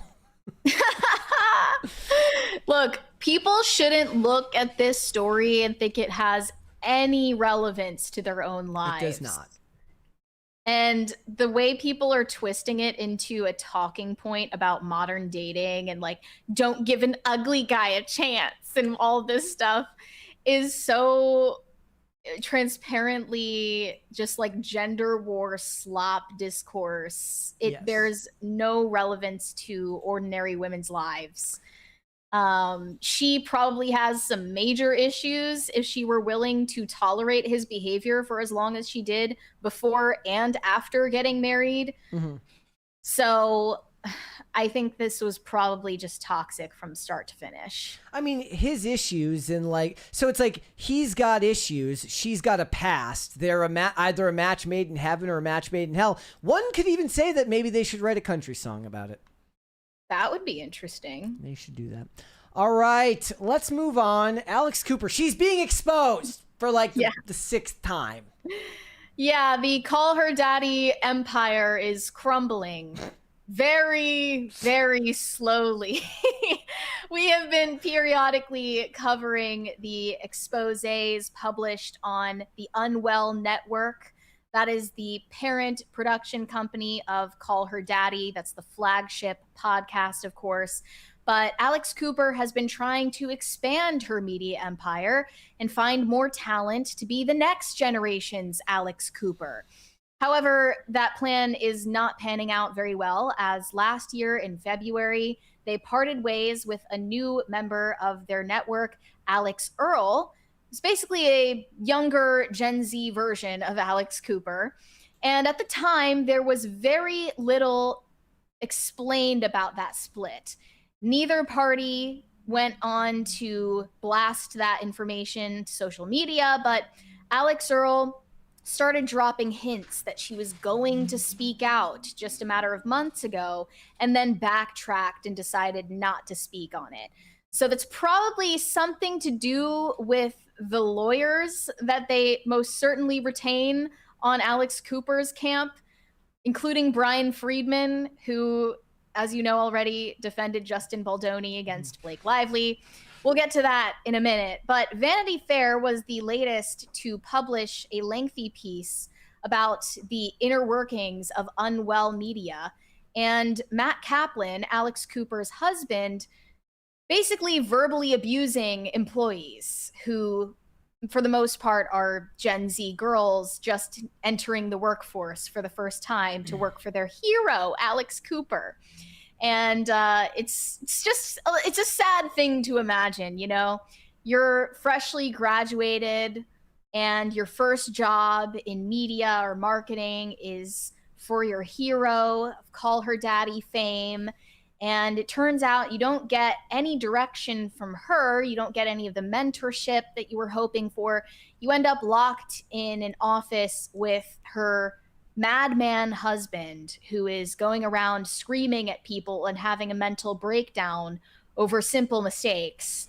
And he's causing people to cry in the office, and it's a whole mess behind the scenes. I'll try to get to as much of those details as possible, but it's a long piece. Wonder if he ever said call the ambulance. I hope he said that at least once to somebody. Well, what we do know so far, especially from the Bloomberg report about high turnover rate at Unwell, he has actually said to people, I'll make sure you never work in this industry again. Mm-hmm. Like, it sounds like a movie. So one of the anonymous, either current or former employees that was interviewed in this piece said, obviously, I grew up in love with Alex Cooper. She, like several of the current and former employees I spoke to, recalls the excitement she felt upon learning she had scored what she believed was going to be her dream job. I don't believe that everyone has to be a girl's girl. I think that's a ridiculous thing to say. It's cutthroat out there. It's Hollywood. She's number one, and she wants to stay number one, says TV host and fellow podcaster Kelty Knight, offering an assessment of the realities of ambition. She hosts the podcast Lady Gang, at one point explored working with Cooper on a dating show, an experience she describes now as weird and left her feeling like she was the one exploiting Alex Cooper. I was like, why am I being made to feel like this? I'm trying to create a success for you. Many of the employees who have spoken to Vanity Fair describe what they saw as a stark contrast between Alex Cooper's public image as a female leader and her persona behind the scenes. Alex Cooper said a few months ago There are no men at this company by design. I laugh about it. But there are men at the company, and 2 of them sit at the very top of the org chart. According to those familiar with the workplace, day-to-day operations at Unwell are largely run by Matt Kaplan and Chief Brand Officer TJ Marchetti, who is in his late 50s, with whom several former employees say they had negative experiences. Several describe feeling uncomfortable with how flirty he was with young female fans who came to events. Another still recalls Marchetti telling her to take down photos from Unwell's Instagram account of young fans who she recalls him saying were not attractive enough. Of course, they did not respond to requests for comment. In LA, where he worked as a Hollywood producer, Matt Kaplan dated Ashley Olsen and Aaron Foster and was briefly married to actor Claire Holt. Several sources claim that one of Cooper's former assistants used an alias instead of her real name because Kaplan didn't want to say the name of an ex of his. Some employees view Matt Kaplan as the puppeteer behind Alex Cooper. "You need to help me get Alex out of the house and into these meetings," one recalls being told. "I don't give an F if she is sitting on our couch eating hot Cheetos all the time while I'm over here running her company." Fear of Alex Cooper and Matt Kaplan is the biggest issue because you need alignment from the top before your team executes on things. The consequences fell hardest on most junior employees, the young ones, poor girls having panic attacks, anxiety. It wasn't sustainable. Matt creates the most toxic environment I have ever seen, said someone who worked as a freelancer, describing how they witnessed him repeatedly making young female employees cry as he berated them for minor mistakes, such as putting balloons in the wrong place at an event or underestimating how long it would take to upload video footage. Matt will scream the worst things and say the nastiest things to you, and Alex will be there next to him, not defending anyone. That was according to a former employee whose allegations regarding Matt Kaplan's behavior involve issues ranging from insults about her intelligence to threats of ruining her career. "I've seen producers cry," says another contractor. "He made the tech crew break down in tears. He threatened to withhold payment." She recalls Matt Kaplan telling people, "Do you know who I am?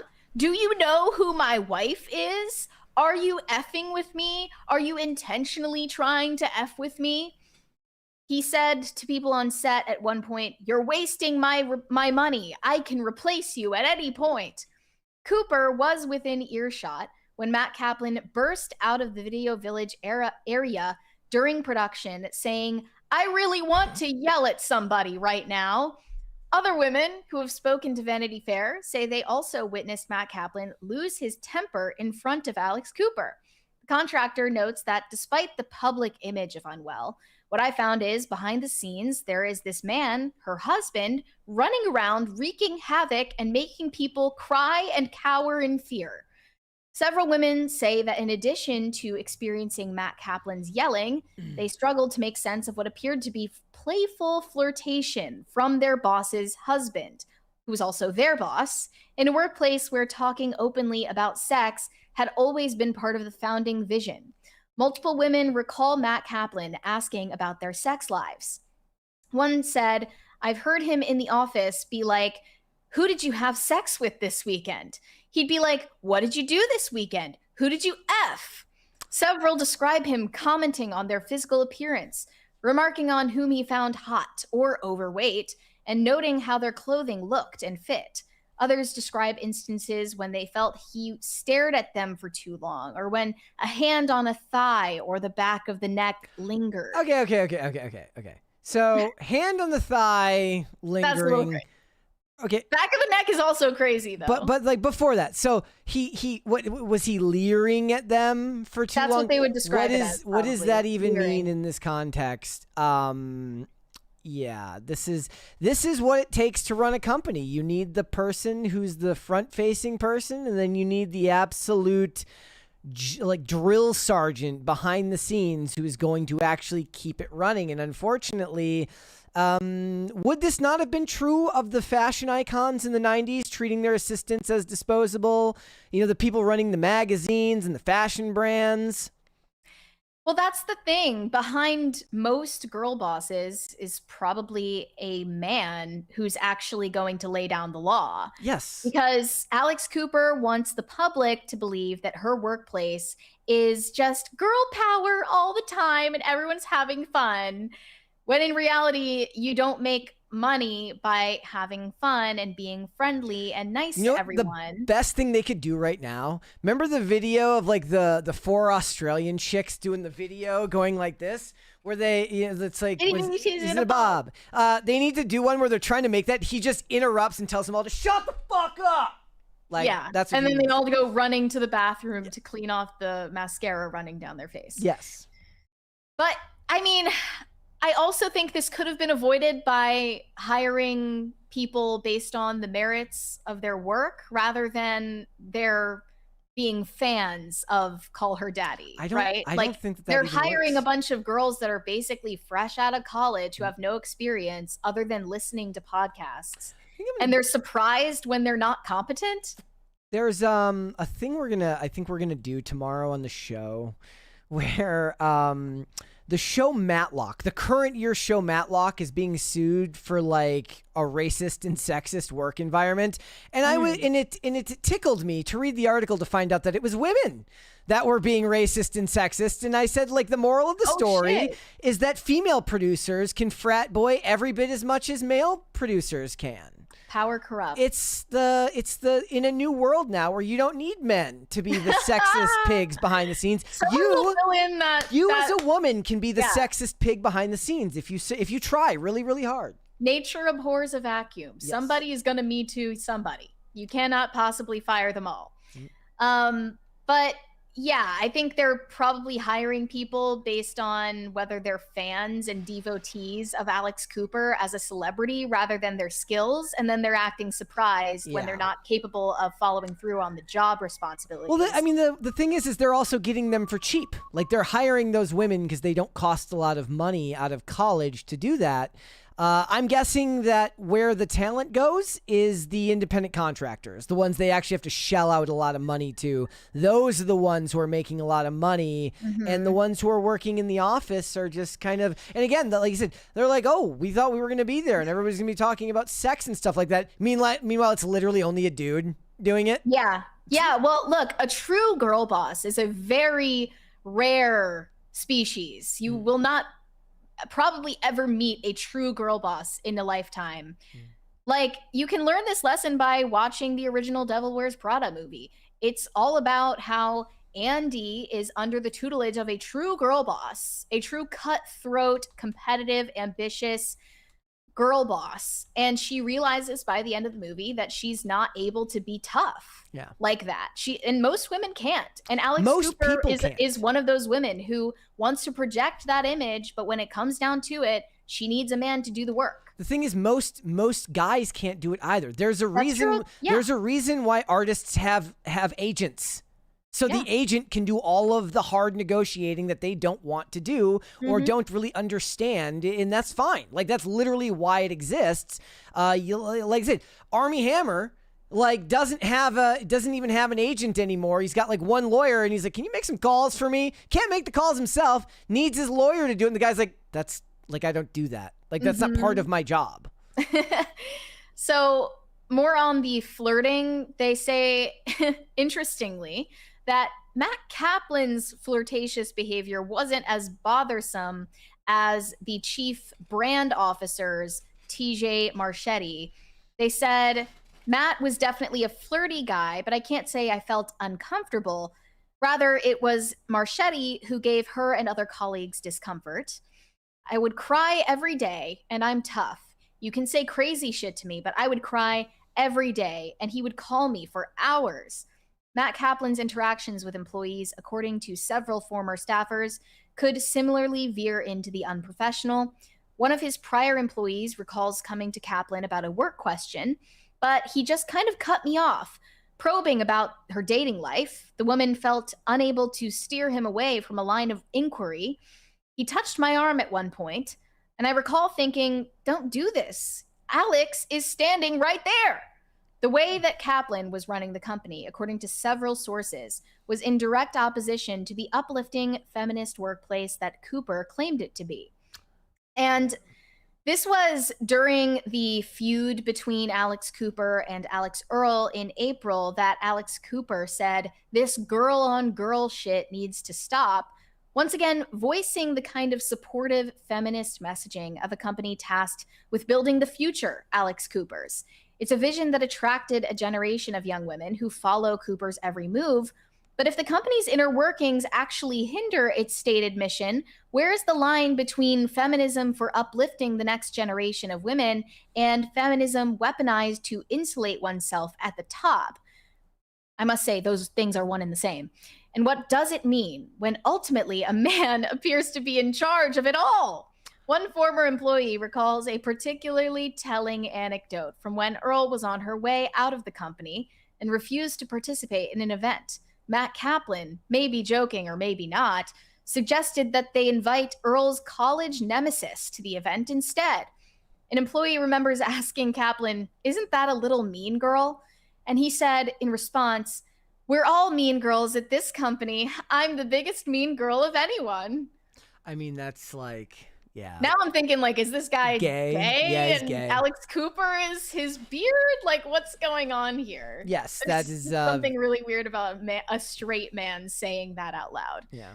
Or not, or whatever. Anyway, it appears Alex Cooper and Matt Kaplan are deep into damage control mode right now because they did everything in their power to keep this Vanity Fair piece from publishing. Really? And of course, that did not work. In fact, the journalist mentions she was defamed in page 6 shortly before this story ran.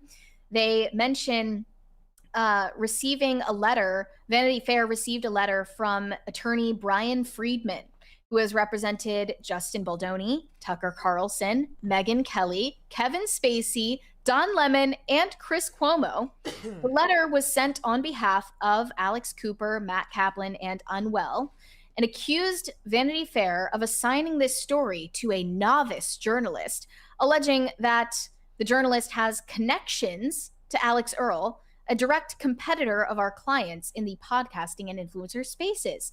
The letter ended with a threat. If the story so much as suggests any sexual impropriety on Matt Kaplan's part, I will make it my life's mission to ensure Vanity Fair's days are numbered. Well, he did touch a woman's arm, so.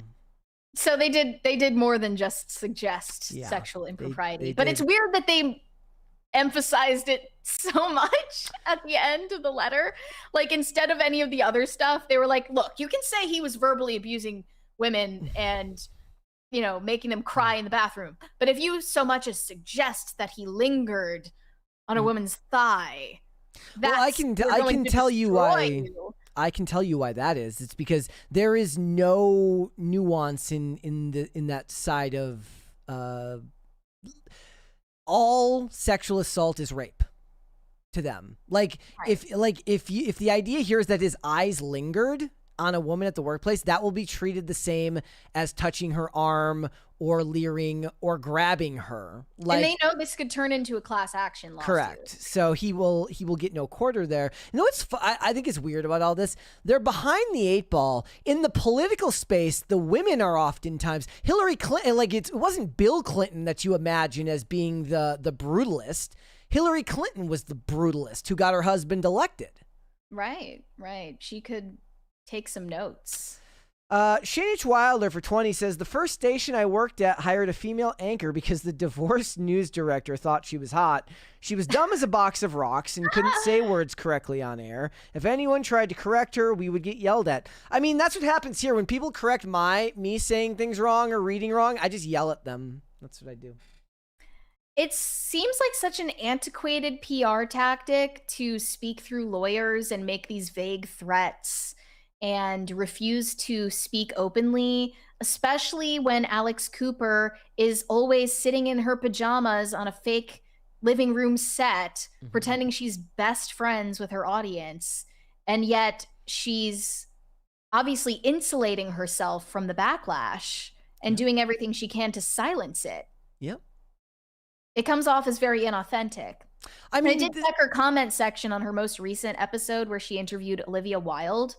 And I didn't see anybody mention the Vanity Fair piece or anything about Unwell, but I did see a lot of her viewers getting frustrated with, I guess, just the phony tone that she takes in interviews and the fact that her episodes these days are just chock full of ad reads. So it's a very bad listening experience. I think they're getting fatigued with her persona that she projects. how many like so she's doing it's not like ads dropped like mid roll. It's like actual ad reads on camera. Yeah. Yeah, that's where she really makes bank, is the ad reads that she puts in the full episodes. Should do a thing where we like you make your ad reads purposely like interrupting somebody, like turn it into a bit, like somebody's making a point, and then you literally just Olivia stop Wilde them is in the middle of explaining like her divorce from and then Jason she's like, Sudeikis or "One whoever it was." second, I have to talk about Instacart."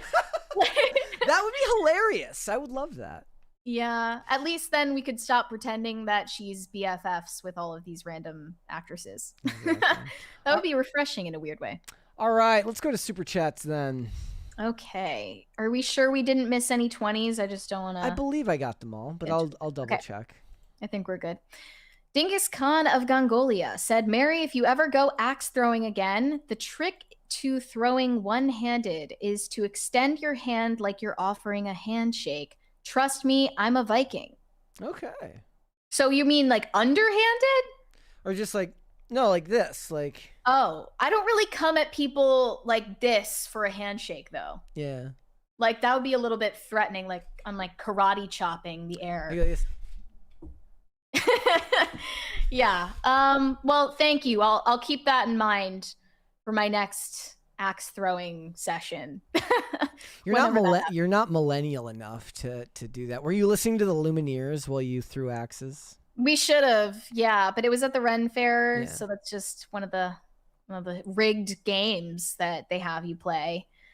I got one close to the target though, but it was rigged. They have like blunt blades on the axes, probably for safety, but also to make sure that no one wins.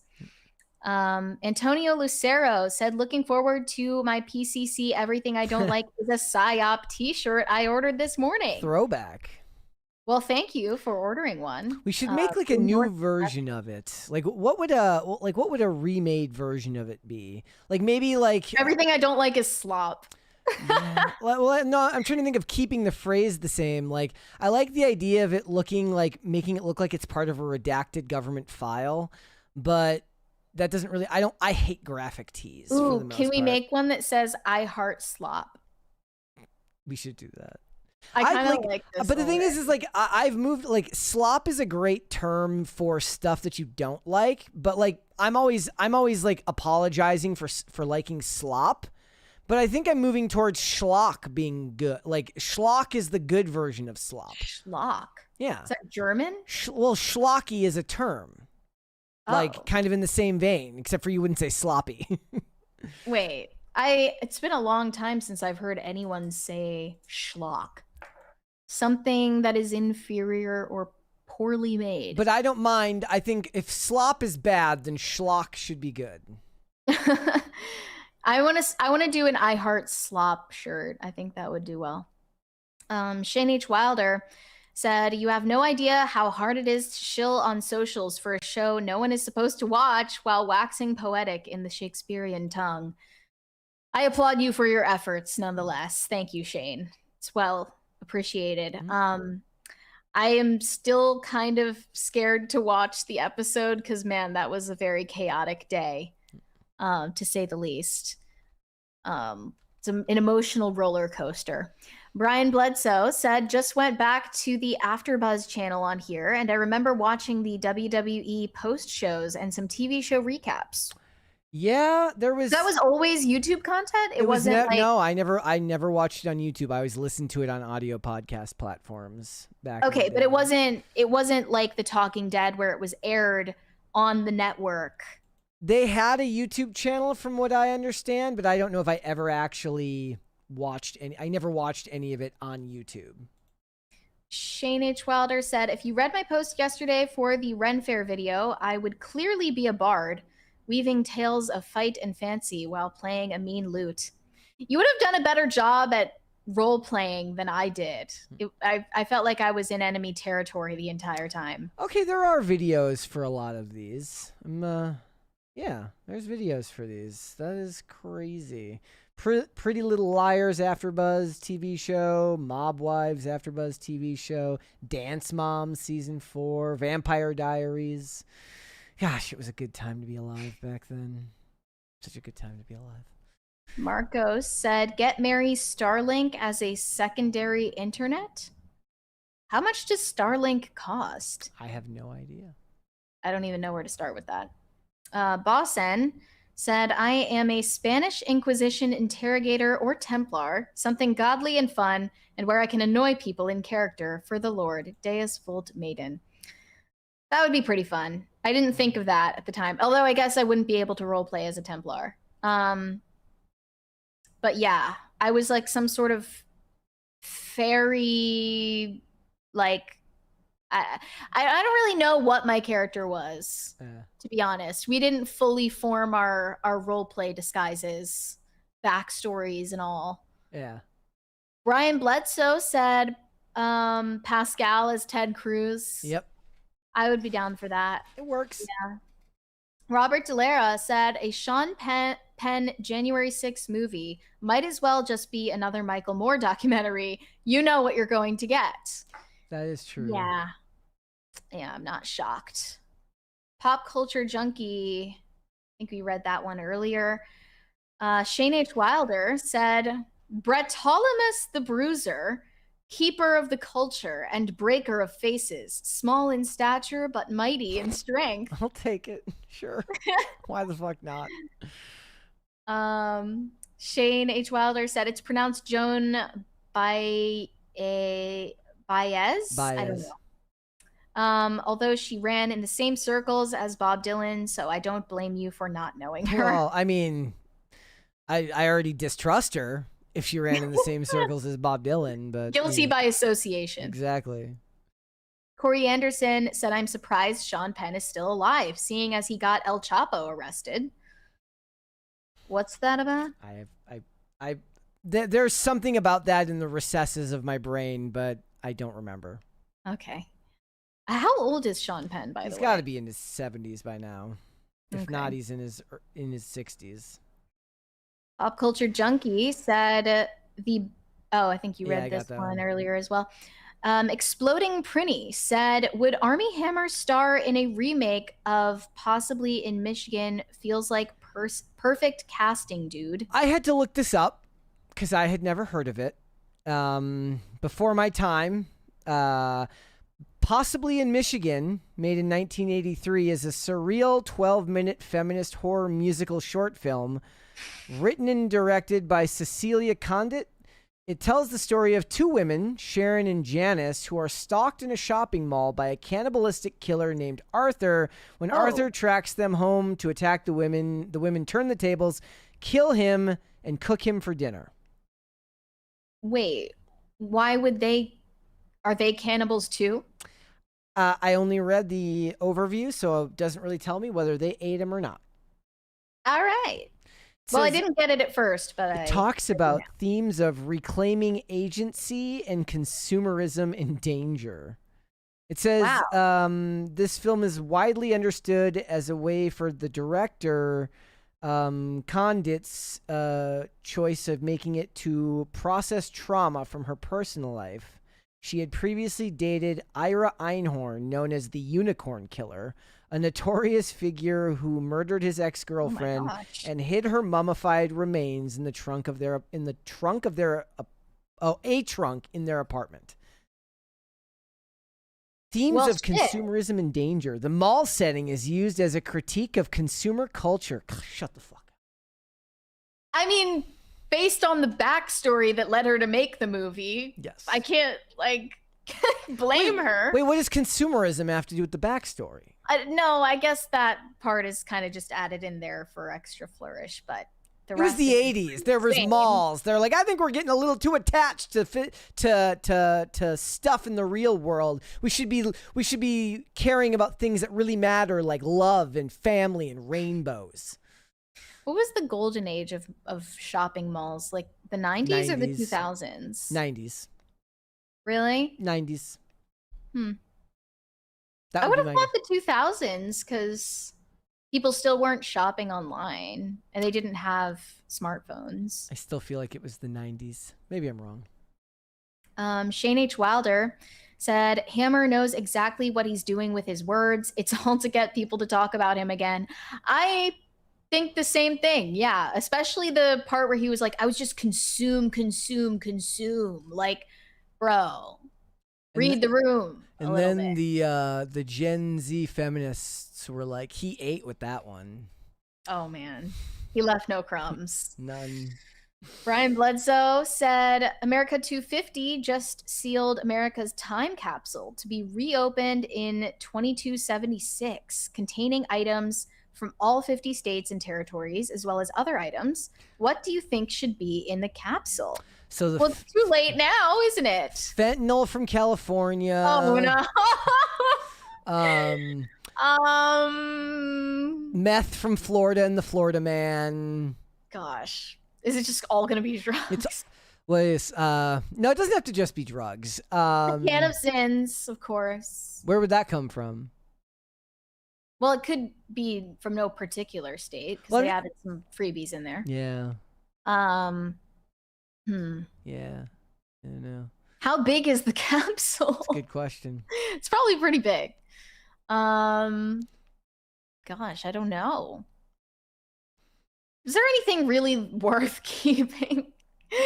Honestly, what is the point of a time capsule in an age where everything is made of plastic, so it's going to be preserved regardless? Cheaply made Amazon products. Like, all of those Amazon products are going to be found one way or another because they don't biodegrade. So I don't know if a time capsule is really necessary. Robert Delara said, so when are we going to see the next future Mrs. Jelly Roll? Probably by the end of the summer. If she's not in the picture already, which is plausible given his history. I want him and Bunny XO to get back together. Do it for the kids. Me too. Maybe though they don't have any kids of their own, but whatever. But she's basically raised the other two, so you know, stay together for the kids. Blink 182 had it right. That was just saying, stay together for the kids, right? Especially once you're so rich, you know, might as well just consolidate. If Will Smith and Jada can do it, just do it. That's not even staying together for the kids. That's just staying together because you enjoy each other's misery. Which is reason enough. Yes. But yeah, I'm rooting for them. Shane H. Wilder said, sounds like Jelly Roll is in a jam. But thank you. I'll be here all week. Remember to tip your waitress. I wonder why he started calling himself Jelly Roll. I bet you the story is not nearly as fascinating donuts? as it's. Jelly rolls were pens. What? Jelly rolls were a pen that you could have back in the 90s. Look at that. Really? Yeah. Wait. Why did Jelly Roll choose? I mean, the donuts option makes more sense given who he is, but I'd like to think it was because because he's fat and he likes donuts. Exactly. Okay. He said it was a childhood nickname that stuck.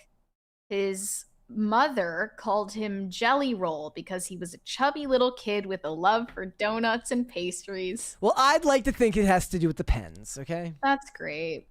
Okay. Robert Delara said, is anyone surprised that a guy married to Alex Cooper is an asshole? Well, I'm sure that he has a lot of internal turmoil over that decision that he needs to take out on other people in his life. I think the real question is anybody surprised that a girl married to an asshole is an Alex Cooper? That's the real question. Very true. Yeah, I don't suspect she's the type to marry for love. Shocking. Brian Bledsoe. You know, maybe they can get divorced and Kaplan can marry Bunny XO and he can marry Alex Cooper marries Jelly Roll. Great. Wife swap. It sounds like a great plan. Brian Bledsoe said, new Spider-Man trailer reaction? Just saw that just dropped. I will watch it. Unfortunately, we'll get copyright claimed, as always happens with this stuff. Well, did you have any thoughts? I haven't watched it yet. I literally, when I saw that thing, I went and looked it up. I have it here, but I did see people calling Tom Holland chopped in those recent wedding photos that he posted with Zendaya. Yeah, people were clowning on him for his receding hairline. All he needs is a beard. He just needs a beard. I'll say Zendaya mogged him in that picture. She did. So they're not looks matched. I thought she was pregnant because she's wearing this giant dress. Yep. But I don't know. Maybe that's just the style now. Is it? Are they not looks matched? Are they not looks matched? I don't know. I mean, I do think Zendaya is more attractive, but it doesn't really matter. I guess is the point. Like he was not a teen heartthrob, but he's like Timothy Chalamet. You gotta figure it out. Chalamet just had to get rid of the dirt stash he had going on, and I'm not a huge fan of either, but Tom Holland has always looked like a gerbil to me. Who am I to talk, right? Enjoyable. Burned Oils said, Mary going on Call Her Daddy would be good for your career, but you'd have to do more than just have frigid talks like you did with that old lady. Old lady? I have no idea what you're talking about. I did see. I don't think I would get invited on Call Her Daddy though. At this stage, I saw one thing that said like, "I give it 5 years, but she does look happy for once." They're like, she does finally look something other than disinterested. He's the only one that can wipe that frown off her face. I bet you he has a thing where he goes, "Turn that frown upside down," and she wants to hit him. I think they seem like a good couple. Boss N said $2 for Victorian Pale and Terrible Mary. Good show. Thank you. Pop Culture Junkie said, how about I grok slop? That we do. Yeah, that's unedited, right? I guess. That's just what he looks like now. It's probably just a bad angle, right? It's not a good, I mean, it's not a great photo for her either. She just has a better baseline to work with than he does. But no, it is a good photo of her. She looks good in that photo. Like I said, he needs to be able to grow a full beard, but quick. I saw these memes about like every British man after turning 25. Yes. It says, in accordance with English law, Tom Holland has hit 30 and must relinquish his hair to Lord Norwood. Mm-hmm. Well, look, he's closing the Spider-Man chapter. It's about time. Yeah. You know. He can get hair transplants though. Whatever. Is this one AI's? This doesn't even look like him. That's AI. That's definitely AI. Yeah. Dingus Khan of Gongolia said, how many miladies did you get at the Ren Fest? Did you get a lot of miladies? At first I thought you were talking about the NFTs, but who like called me milady? Nobody that I recall. I introduced myself as Marthagonus Gretch. That's how I would prefer to be addressed at the Ren Fair. Shane H. Wilder said, me, roleplay, nah, I ain't about that life. Yeah, it taught me that neither am I. But it was interesting to see that so many people show up to the Ren Fair. Thank you. They show up to the Ren Fair for the purpose of just like standing around. Like they just want to stand around in their costume and not really talk to anybody or do anything. And the Civil War reenactors are like, you're not about that life. We do this every weekend. Yeah, right. Yeah, that's just the old white dude version of it. Pop Culture Junkie said, cannot think about a Renaissance fair without imagining funnel cakes and clinking steins of alcohol. Okay, that was another problem with it. They didn't serve any alcohol at this one, and that was a recent change. Why? Is my understanding. Because the local government took it over a couple of years ago and banned alcohol. Most Ren fairs have alcohol, and I don't think it's weird to, have beer and wine at a place where families are, like a baseball game or whatever. it's not like dangerous. So there must have been an incident. I just know if you ban alcohol at one of these events, people are going to drink in the parking lot and they're going to be doing drugs more than they otherwise would. Corey Anderson said Sean Penn would DV Madonna when they were married too. He's a horrible person. Even the Mexican police thanked Sean Penn for leading them to El Chapo. I would have to look into that more. Never. I mean, like I said, it feels like one of those things where I've read it in meme format somewhere, and like that's where my brain goes, but I don't remember. The Madonna thing? The El Chapo stuff. Okay. Brian Bledsoe said Apple put an iPhone 17 Max in the 250 capsule. That sucks. Why would they let them do that? That's so mean? Like that is like the last thing that we should want to be remembered for. I mean, it's like a smartphone. I mean, I guess that's like that's our reality. They are everywhere. Sadly, Samsung was not asked to put a Galaxy. No Android was put in there, I'm sure. And just a singular AirPod was thrown in at the last minute. Correct. Corey Anderson said the only thing I know Jelly Roll from is the song he did with Falling in Reverse. What song was that? I remember it, but I don't remember the name or anything. Shane H. Wilder said, throw that damn Sydney Sweeney soap and a Goop candle in the time capsule as a warning. Yeah. Yeah, it's hard to think of things to put in a time capsule for 2026 because so much of, I don't know, what's around us is digital and not something you can hold in your hands. Yeah. So I don't know how you immortalize this era. Maybe they got like an advanced copy of GTA 6 and put it in a case. They could throw in a hard drive if those things still work. Yeah. In 2276. We'll see, I guess, if we make it that long. I guess it's a nice concept that we're implying our civilization is going to survive that long. If anybody wonders, I'm about 2 hours into my 4-hour and 50-minute video on the history of every flavor of Mountain Dew, and there should be Mountain Dew stuff in the time capsule, given what a big deal Mountain Dew is to American culture, being around as long as it has. It's the most weaponized autism I've ever seen in my entire life, and it's the most amazing video I've ever seen. Was there a time capsule placed for us 250 years ago? Probably not. Probably not. In fact, the concept of a time capsule... Actually, no, there's probably... ridiculous. Somebody's going to be like, oh, actually, the concept of a time capsule goes back to the something age and blah, blah, blah. I have no idea. Burned Oil said, lol, that interview that with the old lady was so boring that Mary forgot she even gave it. Haha, live and learn, I guess. Okay. I don't know what you're referring to. Shane H. Wilder said, by the way, the Are they talking about Tammy Peterson? Oh, well, if that's who you're talking about, I enjoyed that interview. I guess if you didn't, that's okay. Shane H. Wilder said, by the way, the chick at the test of strength y'all did had a blue foxtail. WF.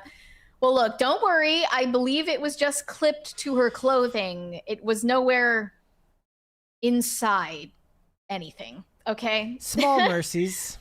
Yeah. Corey Anderson said, all my life was the song. Yeah. The Casey and JoJo song? I'm just kidding. The Jelly Roll. There was a Casey and JoJo song called All My Life. I just learned that I Want Candy was not, in fact, an Aaron Carter song. That's too the other day. But I think he did it best. One more from Brian Bledsoe says, sent 250 capsule items linked to Brett's ex. I'll have to check that out. All right. All right, guys, before we go, would you all hit the like button on this episode, please, and subscribe to the channel if you're new here and you've not subscribed here yet already, both on YouTube and on Rumble. We just passed 50K over on Rumble, so thank you guys so much for everybody watching over there. In fact, I think I saw some super chats there. I got to go and some Rumble rants. Rumble rants. Yes. The local Wendigo says new manager at the Michigan Ren Fair a few years ago. People snuck in bottles of hard liquor and people were trashed. Saw a whole wine bottle inside the porta toilets. Yeah, I don't know. There was security, but I'm sure there are ways to get around it. Broody Gambit says, I'm on my way to D&D. My character got sucked into a magic mirror, and my doppelganger is out with the rest of the party, so I got the fun task to play 2 characters at once. That sounds pretty intense. The local Wendigo, no, I read that one. I wonder if he resent that one or if it's sent twice. And one more from the local Wendigo says, once a sex worker, always a sex worker. She has no value, period. Jeez. Doesn't seem very... I disagree with that. I think everybody has inherent value and dignity, even if they don't act accordingly. There you go. All right, now we are through the Super Chats and the Rumble Rants. Mary, where can they find you? You guys can send me validation on Instagram. That is Mary Archived. Or you can send me hate on X. That is also Mary Archived. And help me get TikTok famous. That is also Mary Archived. Perfect. If you guys want to follow me, I am on Instagram and on X at Brett Dasovic on both of those platforms. Remember that PCC is live 5 days a week, Monday through Friday, 3 p.m. Eastern Standard Time, which is, of course, noon Pacific, Amazon Music, Apple Podcasts, Pandora, and Spotify. If you would like to listen rather than just watch the show, you can also rate and review on Apple Podcast and on Spotify. That helps us out bigly. If you want to follow us on social media, we are on Twix at popculture_show, Facebook at Pop Culture Crisis, Instagram at Pop Culture Crisis Pod. One more super chat here from Greg Duvier says, I like tortoises. And with that being said, ladies and gentlemen, we will be back with another episode tomorrow. We will see you then. Bye. Bye everybody.